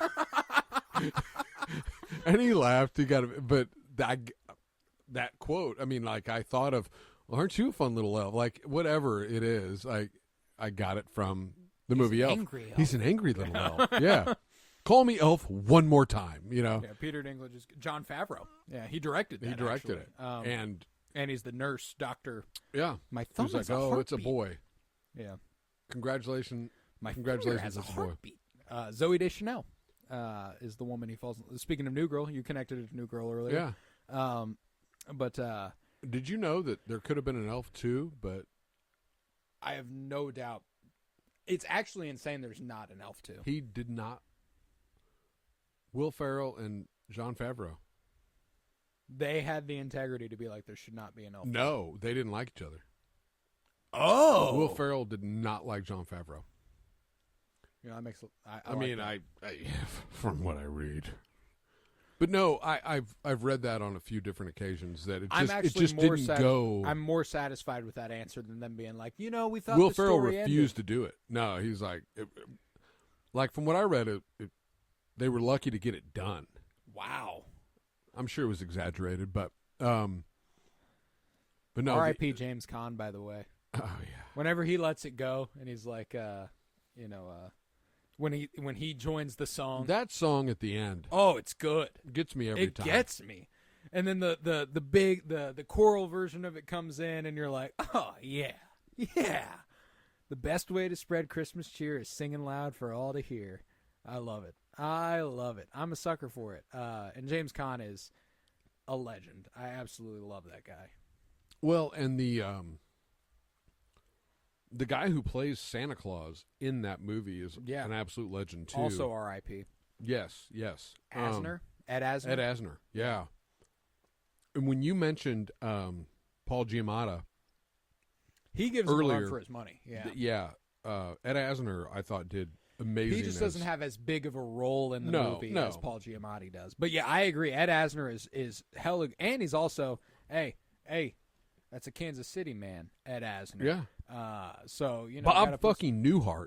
Yes, Bob Newhart. You're goddamn right. Also, the fucking Narwhal. Narwhal. How about? Oh shit. I mean, really though, like, hey buddy, hope you find your. I mean, how often do we quote? Hope you find your dad. I quote it all the fucking time. I quote it all the time, and there's never an applicable time. Never, but it fits all the time. All the time. Faison Love. Oh, 6 inches. Yeah. I'm pretty sure they're gunning for my job. Amy Sedaris is Deb. I love Amy Sedaris. Yes. And it's actually funny connecting that Jon Favreau did this because he's also a showrunner on The Mandalorian, Star Wars wise. He's an Iron Man guy too, right? Yes, he is. Amy Sedaris has a role in The Mandalorian. She's a chick named Peli Motto. She plays basically the same character. The North Pole. Oh yeah, yeah, that's dude. it. She was Strangers with Candy. Uh-huh. Have you ever heard of that show? Uh-huh. You have. The North Pole. The North Pole. She's fucking hilarious. Oh, I love her. She's very funny. She's in Unbreakable Kimmy Schmidt. I don't know. Faison Love. Every time, I mean, pretty sure they're gunning for my job. Pretty sure they're gunning for my job. Like, probably the best version of "It's Cold Outside" ever on screen. I really can't stay. Yeah, he's in the women's locker room. Yeah, for that. Andy Richter. Did he? I heard. Richter. Yeah, Andy Richter. Shit. He's one of the. I want to cut that one out. No, it's fine. Rick isn't something you do to people. No, you just Rick them.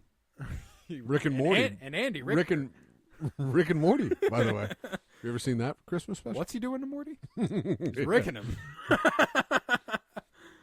But yeah, they're the Miles Finch. Oh yeah. It's about a asparagus. Yeah. Lives on a farm. And he kind of does this whole thing. He does the with thing his with hands. his hands. Yeah. Like I don't know, like fucking help me out here, buddy.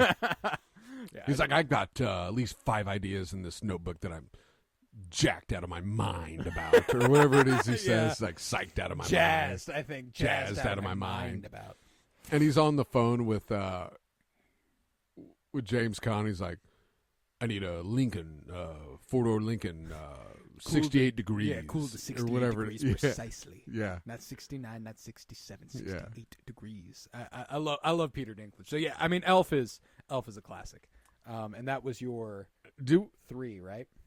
You're my best friend. That's all there is to it. You're my best friend. In the mailroom? Yes. There's so many hey! fucking... he dances his ass off down there. Oh, man, that's a good... I'm 26. Yeah. What? He's like basically the Big Show. Uh-huh. That guy reminds me of the Big Show. No, 100%. I mean, I'm 26 years old. What do I have to show for it? Yeah. You're 26? I doubt it, buddy. Oh, man. My 3. Go. Certified Classic. Certified. Christmas Vacation. Okay. It's top 3. Let's get into it. I'm so excited to see this on Monday. I cannot wait. I know. We're going Monday. We're going to catch it in the theater. You know what time Monday. Griff has practice? What time? 8 to 10. Damn. It's at 10 a.m. The showing's at 10. Yeah, I know. Yeah, that blows. So me, you, and Q will go, and then your mom will bring Griff and catch up. Yeah. Okay, cool. We'll probably have to wait for them to show up because I have their tickets on my phone. But we'll figure that out. Yeah. But yeah, I love this movie. I love this movie with all my heart. It's one of my favorite movies to show people. Last year, I had the privilege of showing this to Emily and her sisters at her sister's house. And they'd never seen Christmas Vacation, and Yeah. they loved it. They were laughing their asses off, and we finished the movie, and they were like, "Oh my God, I can't believe I've never watched it." And they were all so happy, and it just made me really happy that I've had you guys to be like, you guys need to watch Christmas Vacation every year your entire life. Yeah. Hey, look, guys, we're doing this. Ever since I can remember, we've watched Christmas Vacation. Yeah. And I love the movie. I love the National Lampoons. And it's my favorite Chevy Chase thing ever. I love Julia Louis-Dreyfus. So having to come to going back to Deck the Halls and Home Alone, it's the first thing I ever knew Julia Louis-Dreyfus from was Christmas Vacation. Yeah.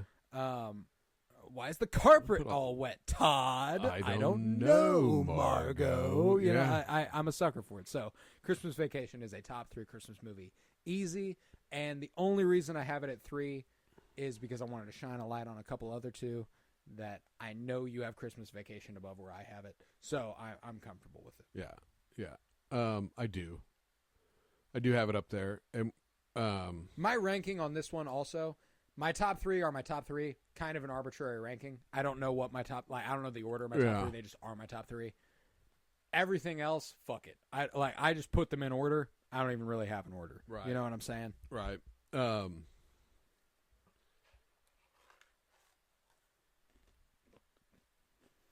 about it?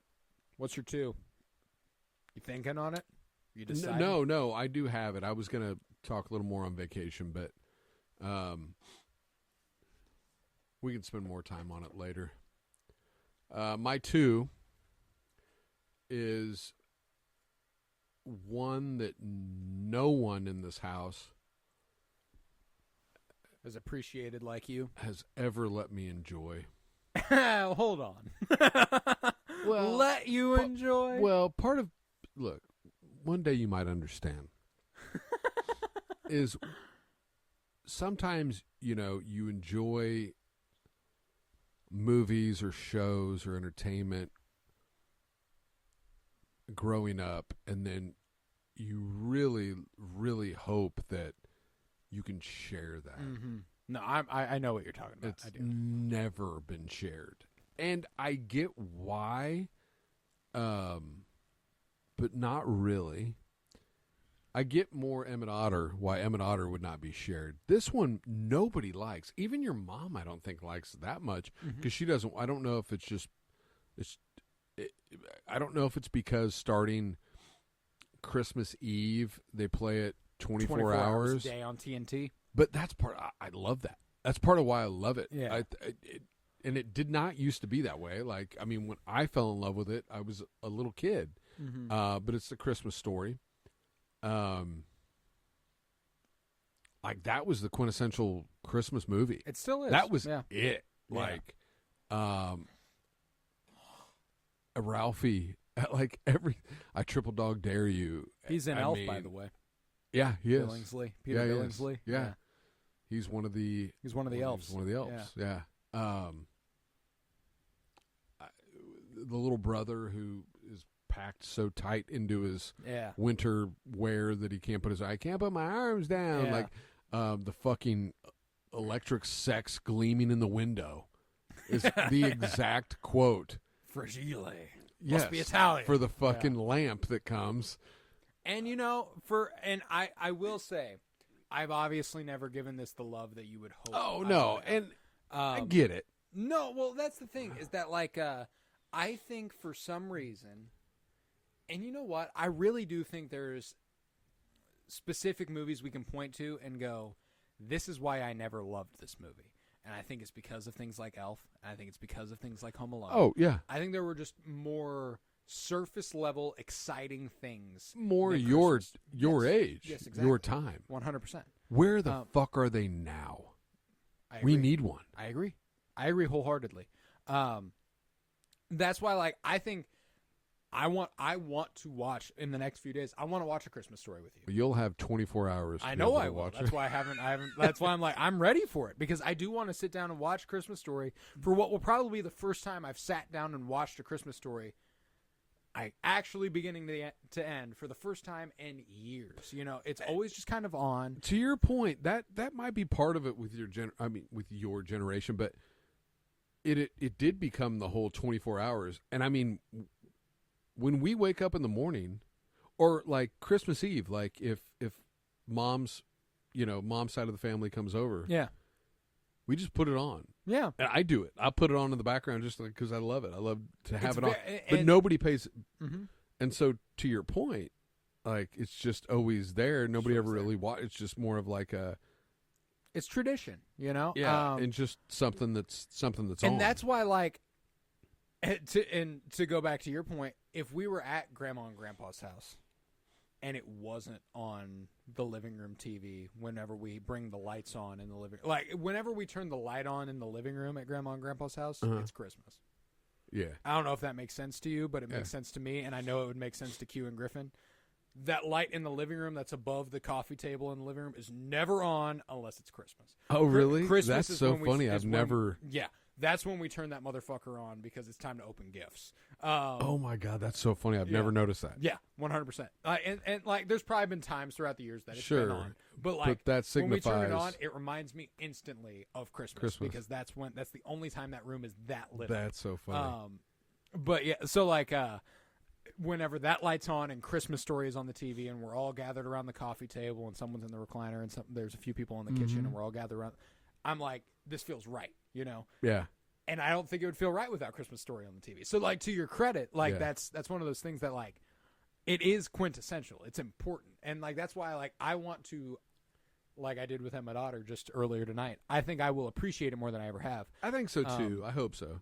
Oh, I actually, I don't think there's any hope. I think that'll be one that your brothers would appreciate. They will come to appreciate more than Emma Daughter. And I think part of it will be the tradition, you know? I think the fact that we have continuously watched it year after year without watching it year after year, there'll come a point whenever they're like 40s and they've got kids of their own, and they're like, you know what we used to watch when we were kids, and like, and it'll be Christmas Story, and their kids will be like, this is kind of fucking boring, and then they'll be 30 or 40, and they'll be like, you know what we used to watch when we were kids, you know, it's just an endless cycle.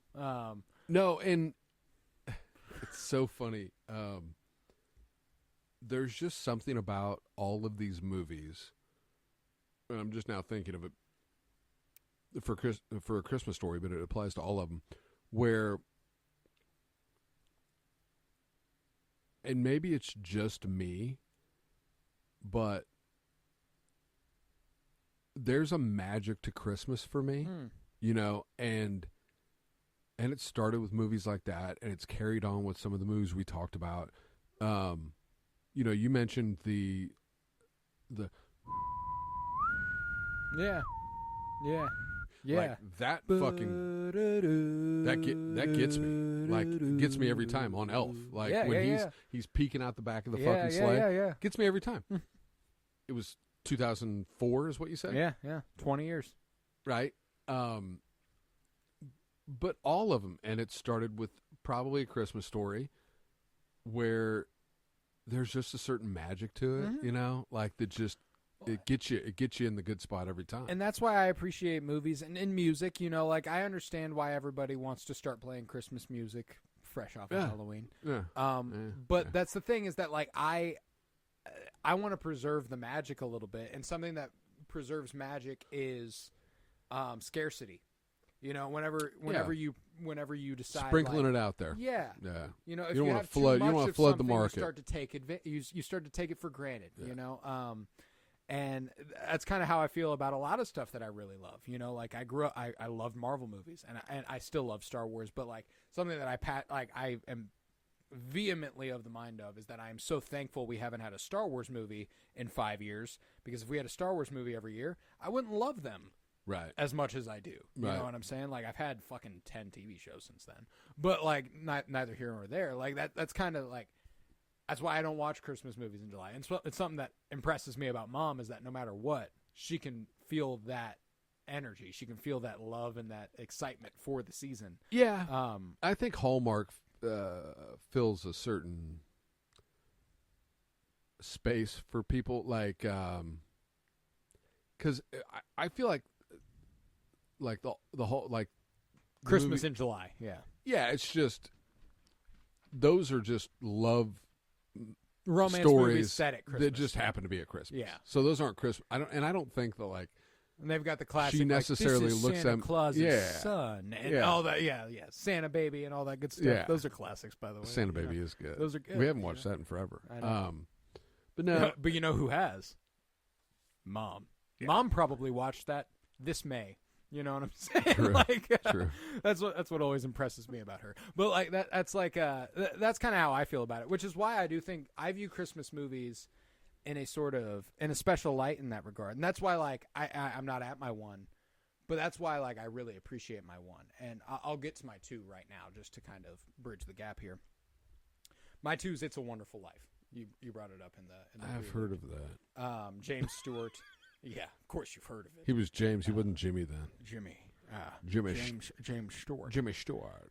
Come here. Yeah, see? I love James Stewart. I've come to really, really appreciate. Is that the one where every time a bell rings, an angel gets its wings? Yeah. Yes, that's It's a Wonderful Life. It takes a little bit from Christmas Carol. The thing about It's a Wonderful Life that's crazy is it's like four concepts that they just like kind of mushed together and it became a classic. There's a little bit of a Christmas Carol thing going on. The thing is that he's like a loan man. He loans money for people to buy their houses, or like you know, he's kind of like a bank, but he's not a bank. He's separate from the banks. You know, he's your friendly neighbor who you can come to. He's a loan shark. Yes, but he's the good version of a loan shark. Yeah. He's not willing to take advantage of you. Yeah. You know, it puts him out if you're not able to pay, but he's willing to let you not pay if you can't. You know, he's not gonna come at your throat. He's protecting the last few left who have their money in him from the big guy who's buying up all the town around. You know, like and that guy's Lionel Barrymore, Drew Barrymore's great grandpa or whatever. Never heard of him. No, just kidding. Drew Barrymore's like a Nepo baby times 5. Yeah, by a lot. Lot. That family's been in the business since it started. Yeah, like she's a grandchild of cinema. But so like I love It's a Wonderful Life. James Stewart is incredible. I've loved him in everything he's been in, and it's one of those movies that like I watched it with Emily earlier this year for the first time. Me and her both watched it for the first time. I'd never seen it. And I've kind of had to slowly open her mind to some of the stuff that I watch too. Yeah. Because I'm like, are you down to watch this movie from 1948? Right. You know, like, and sometimes she'll be like, no. And sometimes she'll be like, fine. All right, and this was one of those ones where like, it was a couple days after we'd watched it for the first time, and she was like, I kind of want to watch It's a Wonderful Life again. Like, it's that good. It's that good of a movie, you know? And it comes to a really, really sweet conclusion that's classic Christmas feeling, and it's set on Christmas Eve and all that good stuff. So yeah. I'm a sucker for it. I love It's a Wonderful Life, and it's one of those I made a list on Letterboxd, my movie app where you can log and keep a diary of the movies you've watched and stuff, and I'm a big list guy. And one of the lists I made recently was called Never Kill Yourself. Okay. And it's just kind of movies that like the ethos of the movie is like don't kill, like if you were ever thinking about killing yourself, you shouldn't kill yourself. Right, because It's a Wonderful It's a Wonderful Life. There's some of that in there, right? Oh, 100%. Like he James Stewart is his character is tempted to kill himself. Right. Like that's the kind of launching off point of the movie, and his angel, the one that needs to get his wings. Kind of Christmas Carol in a way, like 100%. He shows him keep doing what you're doing now. He shows him what life is like. Like if you've ever watched something where it's like, this is what life would have been like if you weren't around, and everybody's life is worse and everything's awful and all that. That's where that started. It's a Wonderful Life is what that is based off of.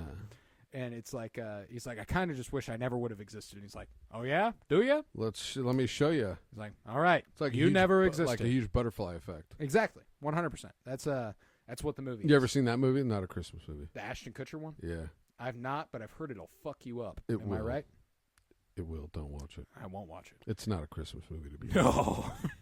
Plus, I don't know how I feel. I kind of lump it in with like Requiem for a Dream for some reason. I think it's just because of like time period it came out, but I don't know. No, not that. Plus, I don't know how I feel about that dude. Ashton Kutcher? Yeah, Yeah, I'm iffy as well. Him and his wife Mila. with the guy. That 70s show has one of those. That guy from that 70s show. They have, yeah, that guy, fucking that guy. Raper. He who shall not be named. He's a raper. He is. Danny Masterson, for the record. I will just name him. You shall not be named. I'll just Then name you him. immediately fucking that name him. guy. But He's a raper. They have one of those episodes that's like, what would have happened if this had never happened? Oh yeah. And it's based off of It's a Wonderful Life. And like, I never knew that until I watched It's a Wonderful Life. And I was like, oh, this reminds me of that one episode from that 70s show, you know? Which obviously they didn't do it first. Huh? Yeah, no. That was in the early 2000s. But yeah, so my 2 is It's a Wonderful Life. Top 1, baby. I think that tracks. That tracks, and I mean, many people feel pretty strongly about that movie. So it's a movie. I watched it for the first time just a couple weeks ago. I think it was December 1st. I legit think it was the first day of December. I was like, I'm finally fucking doing it. Did you Christmas cry? season. Yes. I'm out. My I one. wouldn't say don't count yourself out because I cried. Count yourself out if Emily cries. Emily did not cry. Emily is stone face. I cannot get her to cry watching a fucking thing. Oh, that's. Well, I mean, I would think that like if you cried, I'm probably gonna be more prone to cry. I cry. Like when it comes to movies, I'm a crier. I don't know what it is. Well, that's why I don't watch movies. The power of story. That's why I don't watch movies that make me cry. Yeah, that's fair.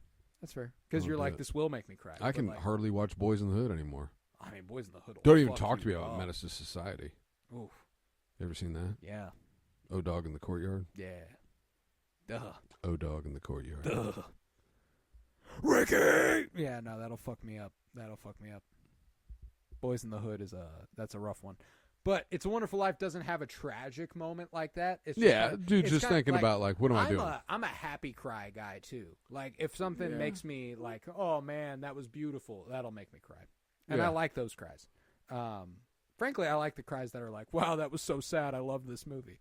You know, I don't like emotional manipulation movies though. Like where you Mom watches emotional manipulation movies. Okay. That's movies that are like, this is so you cry. Yeah. You know, like the point of us making this movie is for you to cry. Is so that you feel awful. Yeah. I don't like those. Yeah. I don't like those either. Like Boys in the Hood is a movie that will make you feel awful. But the point isn't to make you feel awful. You know what I'm saying? Either they don't know, don't show, or just don't care about what's going on in the hood. That's right. That's my boy. That's Doughboy right Doughboy there. Doughboy died 2 weeks later. Like that shit fucked me Doughboy. up. That shit fucked me up so bad whenever they were like Doughboy just like fades away on screen and they're like, yep, and he died 2 weeks later. He was a real one though. Fuck you, John Singleton. R.I.P. By the way, not actually fuck you, John Singleton. What a G, incredible director, incredible writer director, great stuff. Probably Have you ever seen Poetic Justice? I've not. I've heard great things about. Oh my God, Janet Jackson, Tupac Holy Shakur, right? shit. That's one I need to watch. That's one I need to watch bad.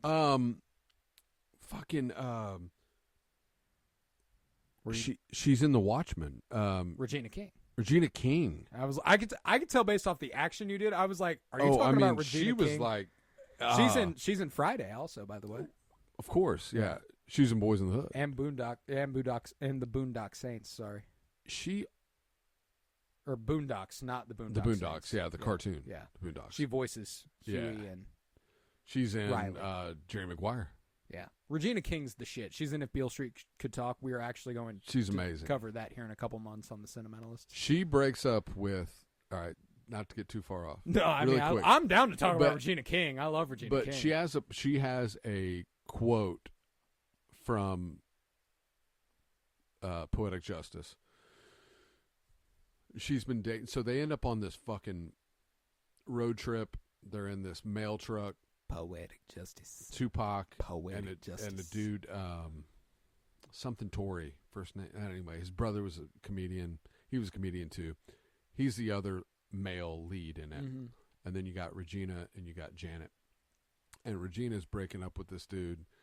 And she says to him, "Motherfucker, I'm not trying to keep anybody that don't want to be kept." Yeah.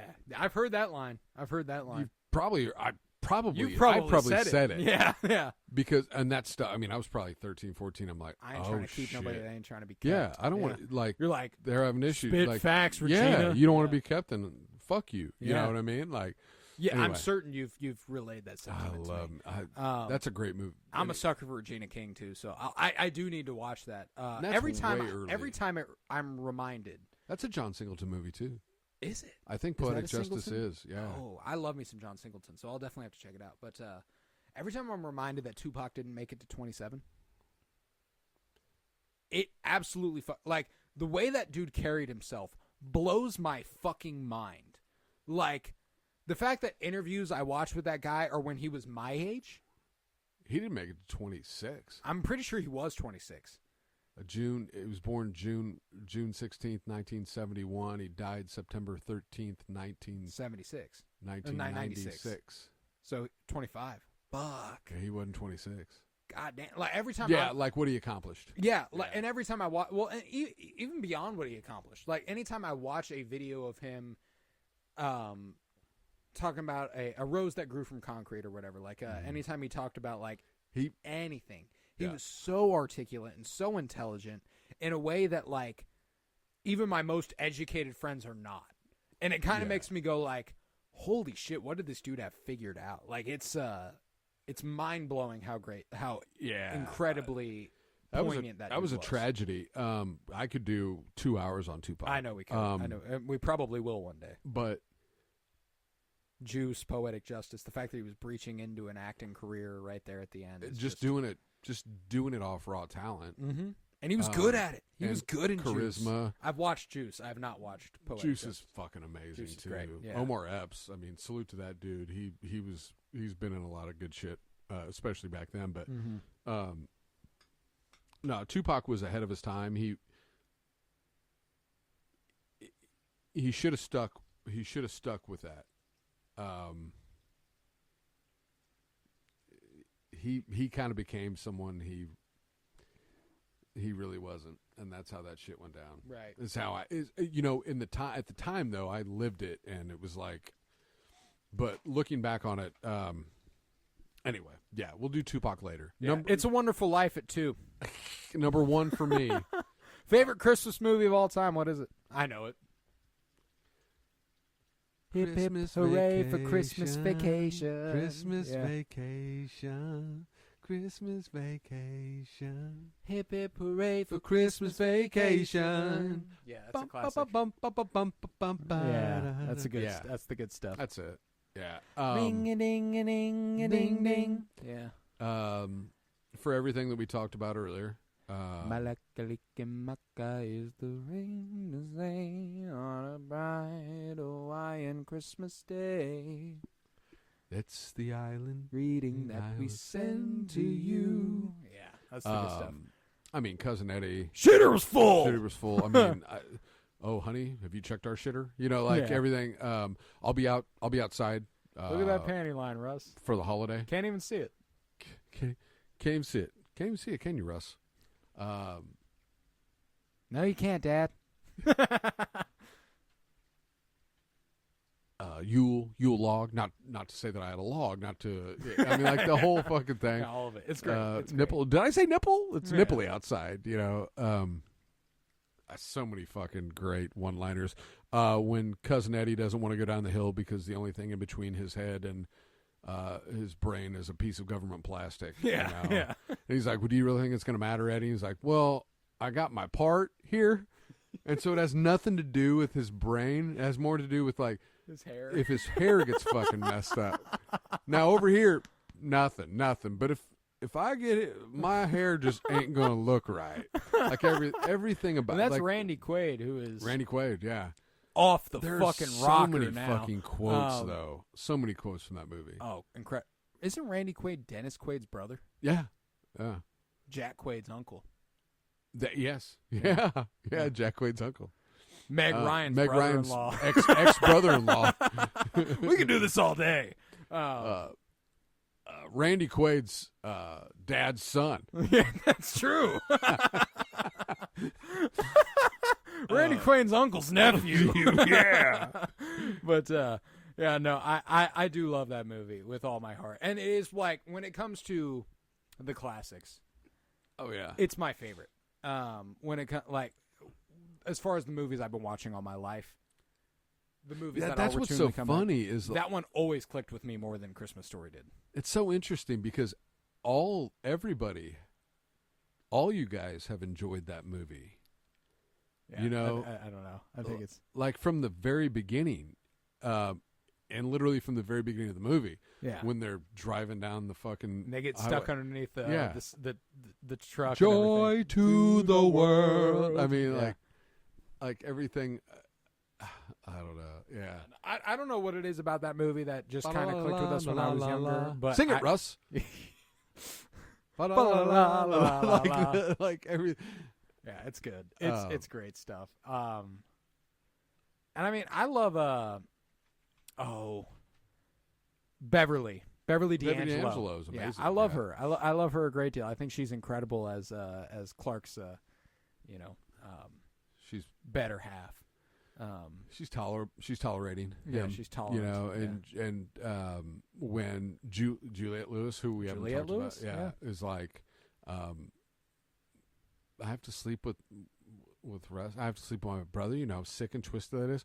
Well, you know, I have to sleep with your father. Yeah, so you know. Yeah, no, I love mean, it. like- Yeah, I love everything about that movie. It's just so it's just so perfect. And how about Russ being the dude Big from Bang Theory? Big Bang guy. Theory. Yeah.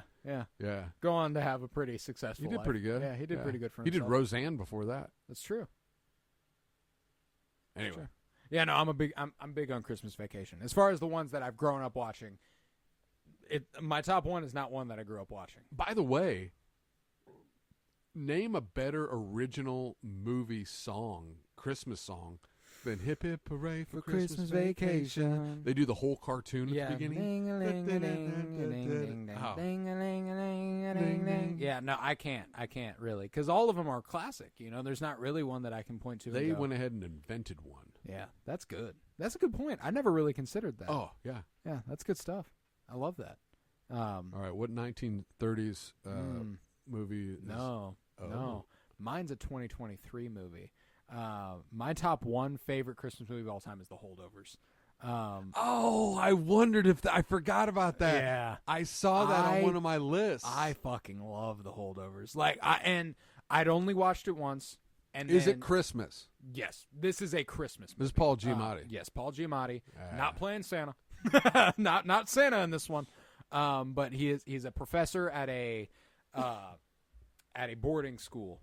Yeah, and he's we've talked in about charge it a of lot. He's in charge of the kids that are holding over, who aren't kids able that to are not go going home for Yeah. Christmas. They're staying at school. You've told me about it. Oh, dude, and I saw love it. It The was Holdovers. it was high up on a few of the lists I saw. Well, and that's the thing is that I wouldn't have put it this high.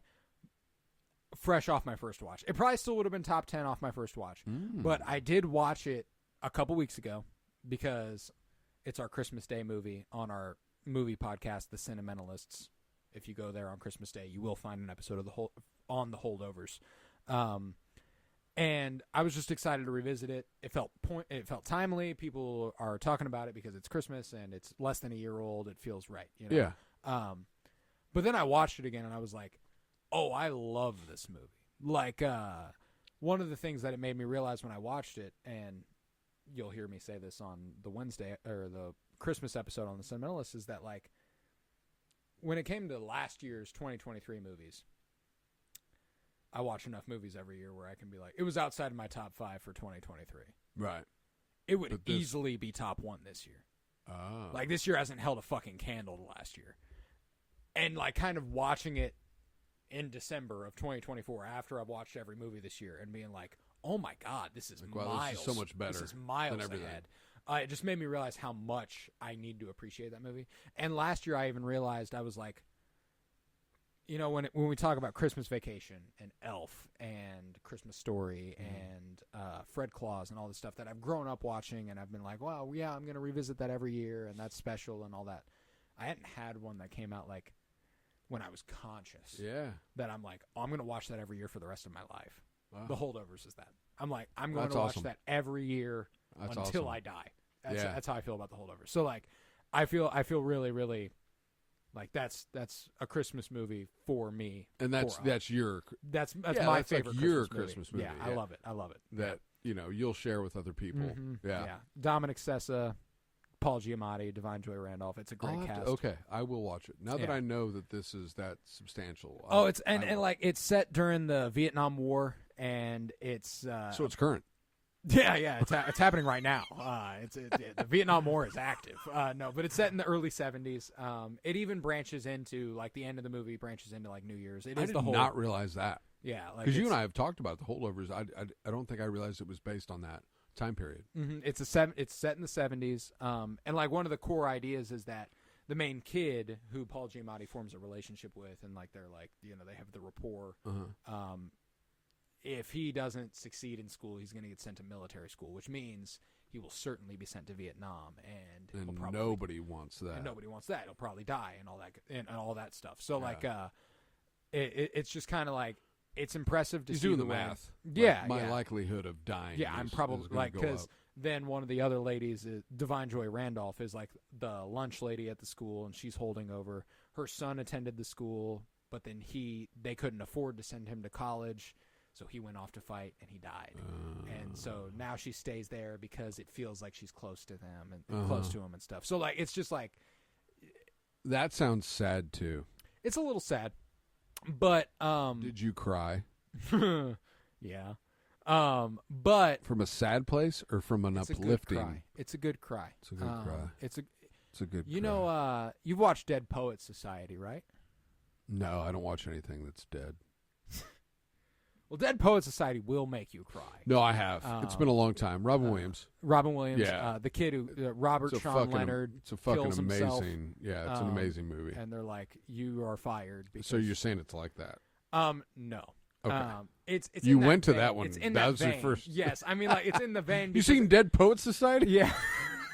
Dead Society is like a really, really sad version of this movie. Like that's what I'm trying to say. Like the relationship formed between a professor and a student that's really impactful, and you know, like nobody kills themselves in The Holdovers, if that's what you're looking for. Like that, like in Dead Poets Society, right? But like the "Oh Captain, My Captain" moment at the end, yeah, you get a little something like that. Okay. You get a payoff for what you were there for. Got it. And Paul Giamatti is so fucking good. He's great in everything he does. If Cillian Murphy hadn't been so goddamn good in Oppenheimer, we would have probably gotten a Paul Giamatti Oscar winner last year from The Holdovers. But I won't complain. I love Cillian Murphy. My guy, Cillian Murphy. But, that's Thomas Shelby. Yeah, but that's my top one. So one more time, top 10 favorite Christmas movies, top to bottom, if you will. Go ahead and give it to me. All right. Will as soon as I... Okay, 10, Love the Coopers. 9, Deck the Halls. 8, Christmas with the Cranks. 7, Scrooged. 6, Fred Claus. 5, The Santa Clauses. 4, Home Aloneses. 3, Elf. Just one of them. 2, one Elf. Christmas Story, and 1, National Lampoon's Christmas Vacation. Beautiful. My 10 was also Love the Coopers. Yeah. My 9 was Home Alone. My 8 was Fred Claus. 7 was Meet Me in St. Louis. 6, The Santa Claus 2. 5, Home Alone 2. 4, The Muppet Christmas Carol. 3, Christmas Vacation. 2, It's a Wonderful Life. And 1, The Holdovers. Yeah, buddy. And with that, we will conclude this one and only probably the last episode of 2024 for the Penny Bloom Dispatch. But we've got a lot else going on. We've got the Sentimentalist, Death by Television, and Fulcrum, a Star Wars podcast. We're covering Skeleton Crew on Fulcrum, a Star Wars podcast. The Sentimentalists will have a special Christmas episode next week. on my number one movie in this list, The Holdovers. So you have to watch that. Yeah. And then you have to check out our episode dedicated to it. That's what I'm saying. You know, am I lightly using this as promo for another show? Maybe. Maybe, but it is my favorite Christmas movie ever. I feel so used. That will be available next Wednesday. We're also currently covering the Lord of the Rings trilogy. And yesterday was our episode on The Two Towers, and next Friday will be our episode on Return of the King. And then we are going to be celebrating the new year with a mutual favorite of me and Joe's for 2024 with Challengers, starring Zendaya, Josh O'Connor, Mike Face, tennis movie. You walked in on me watching it. I did. Good one. That's going to be our New Year's Eve movie. We're going to be celebrating holidays on the Sentimentalist. We're going up. You know, we're even going to celebrate birthdays. Like, I'm going to have a special episode on my birthday here in a couple weeks. You do have a birthday coming up. Yeah, 25. It is. It will be 2025. So that makes it, the math does it. Fucks me up anyway. As it should. It's actually your 26th year. I'll be entering my 26th year. So you've already lived 25. I'm in the midst of. I'm almost done with my 25th. Yeah, you're basically 26. If you want to think about it like that, yeah. Sure. I mean, you know what comes after 26? 40. 30. Yeah. Okay. Oh, you went even worse. Yeah, with I it. did. But best years of your life? Oh, I'm ready for them. 26 through 100. Oh yeah. Best years of your life, baby. I can't remember which episode we were talking about it on, so I might be foreshadowing for some of those other things I was mentioning. But something that I put to Joe the other day that, like, it always helps me to think about it like this, is that if I lived my entire lifetime again, I won't even be 50. No. And that's sick. That can provide me a great deal of comfort. I'm like, oh, dope. And I'm going to remember all of that. You know, like, I don't even remember the first few of the ones that I've lived. You know? It's interesting, the whole, you know, understanding age and time and getting older. But do you want to know the best year of your life? Which one? This one. True. It'll always be this one. Nice. Yeah, buddy. Give me some. Yeah, buddy. That was deep. I liked that. That's you can share that. The one where I'm alive. One I'm living. You know, best year of my life, this one. I like that. Yeah. I like that. Live That's gonna right stick now. with me. Yeah. But yeah, so here's to another 25 years of the Penny Bloom podcast. Wait, I'm 40. Yeah, at least 25. Yeah, at least 25. Maybe 50. Fuck it. Let's do it. I'm going to see 100. Yeah, we are. I mean, if you live another 50 years, you won't even be 100. Think about it like that. Yeah, I'll be that close to the Century Club, though. Mm-hmm. Hell yeah. Let that linger. I'm going. And you know what that'll be? The best year of my life. Best year of your fucking life, buddy. Yeah. That's that for this. And we'll see you when we see you. I was Colton Robertson. I was joined by my father, Justin Robertson. Thank you very much. Thank you. Love you, buddy. I love you, too. And remember, peace, love, and bloom, and go watch some good-ass Christmas movies over the next few days. All Merry right? Christmas. Merry Christmas, everybody. Merry Christmas. Merry Christmas. Merry Christmas. Merry Christmas. Merry Christmas one this year.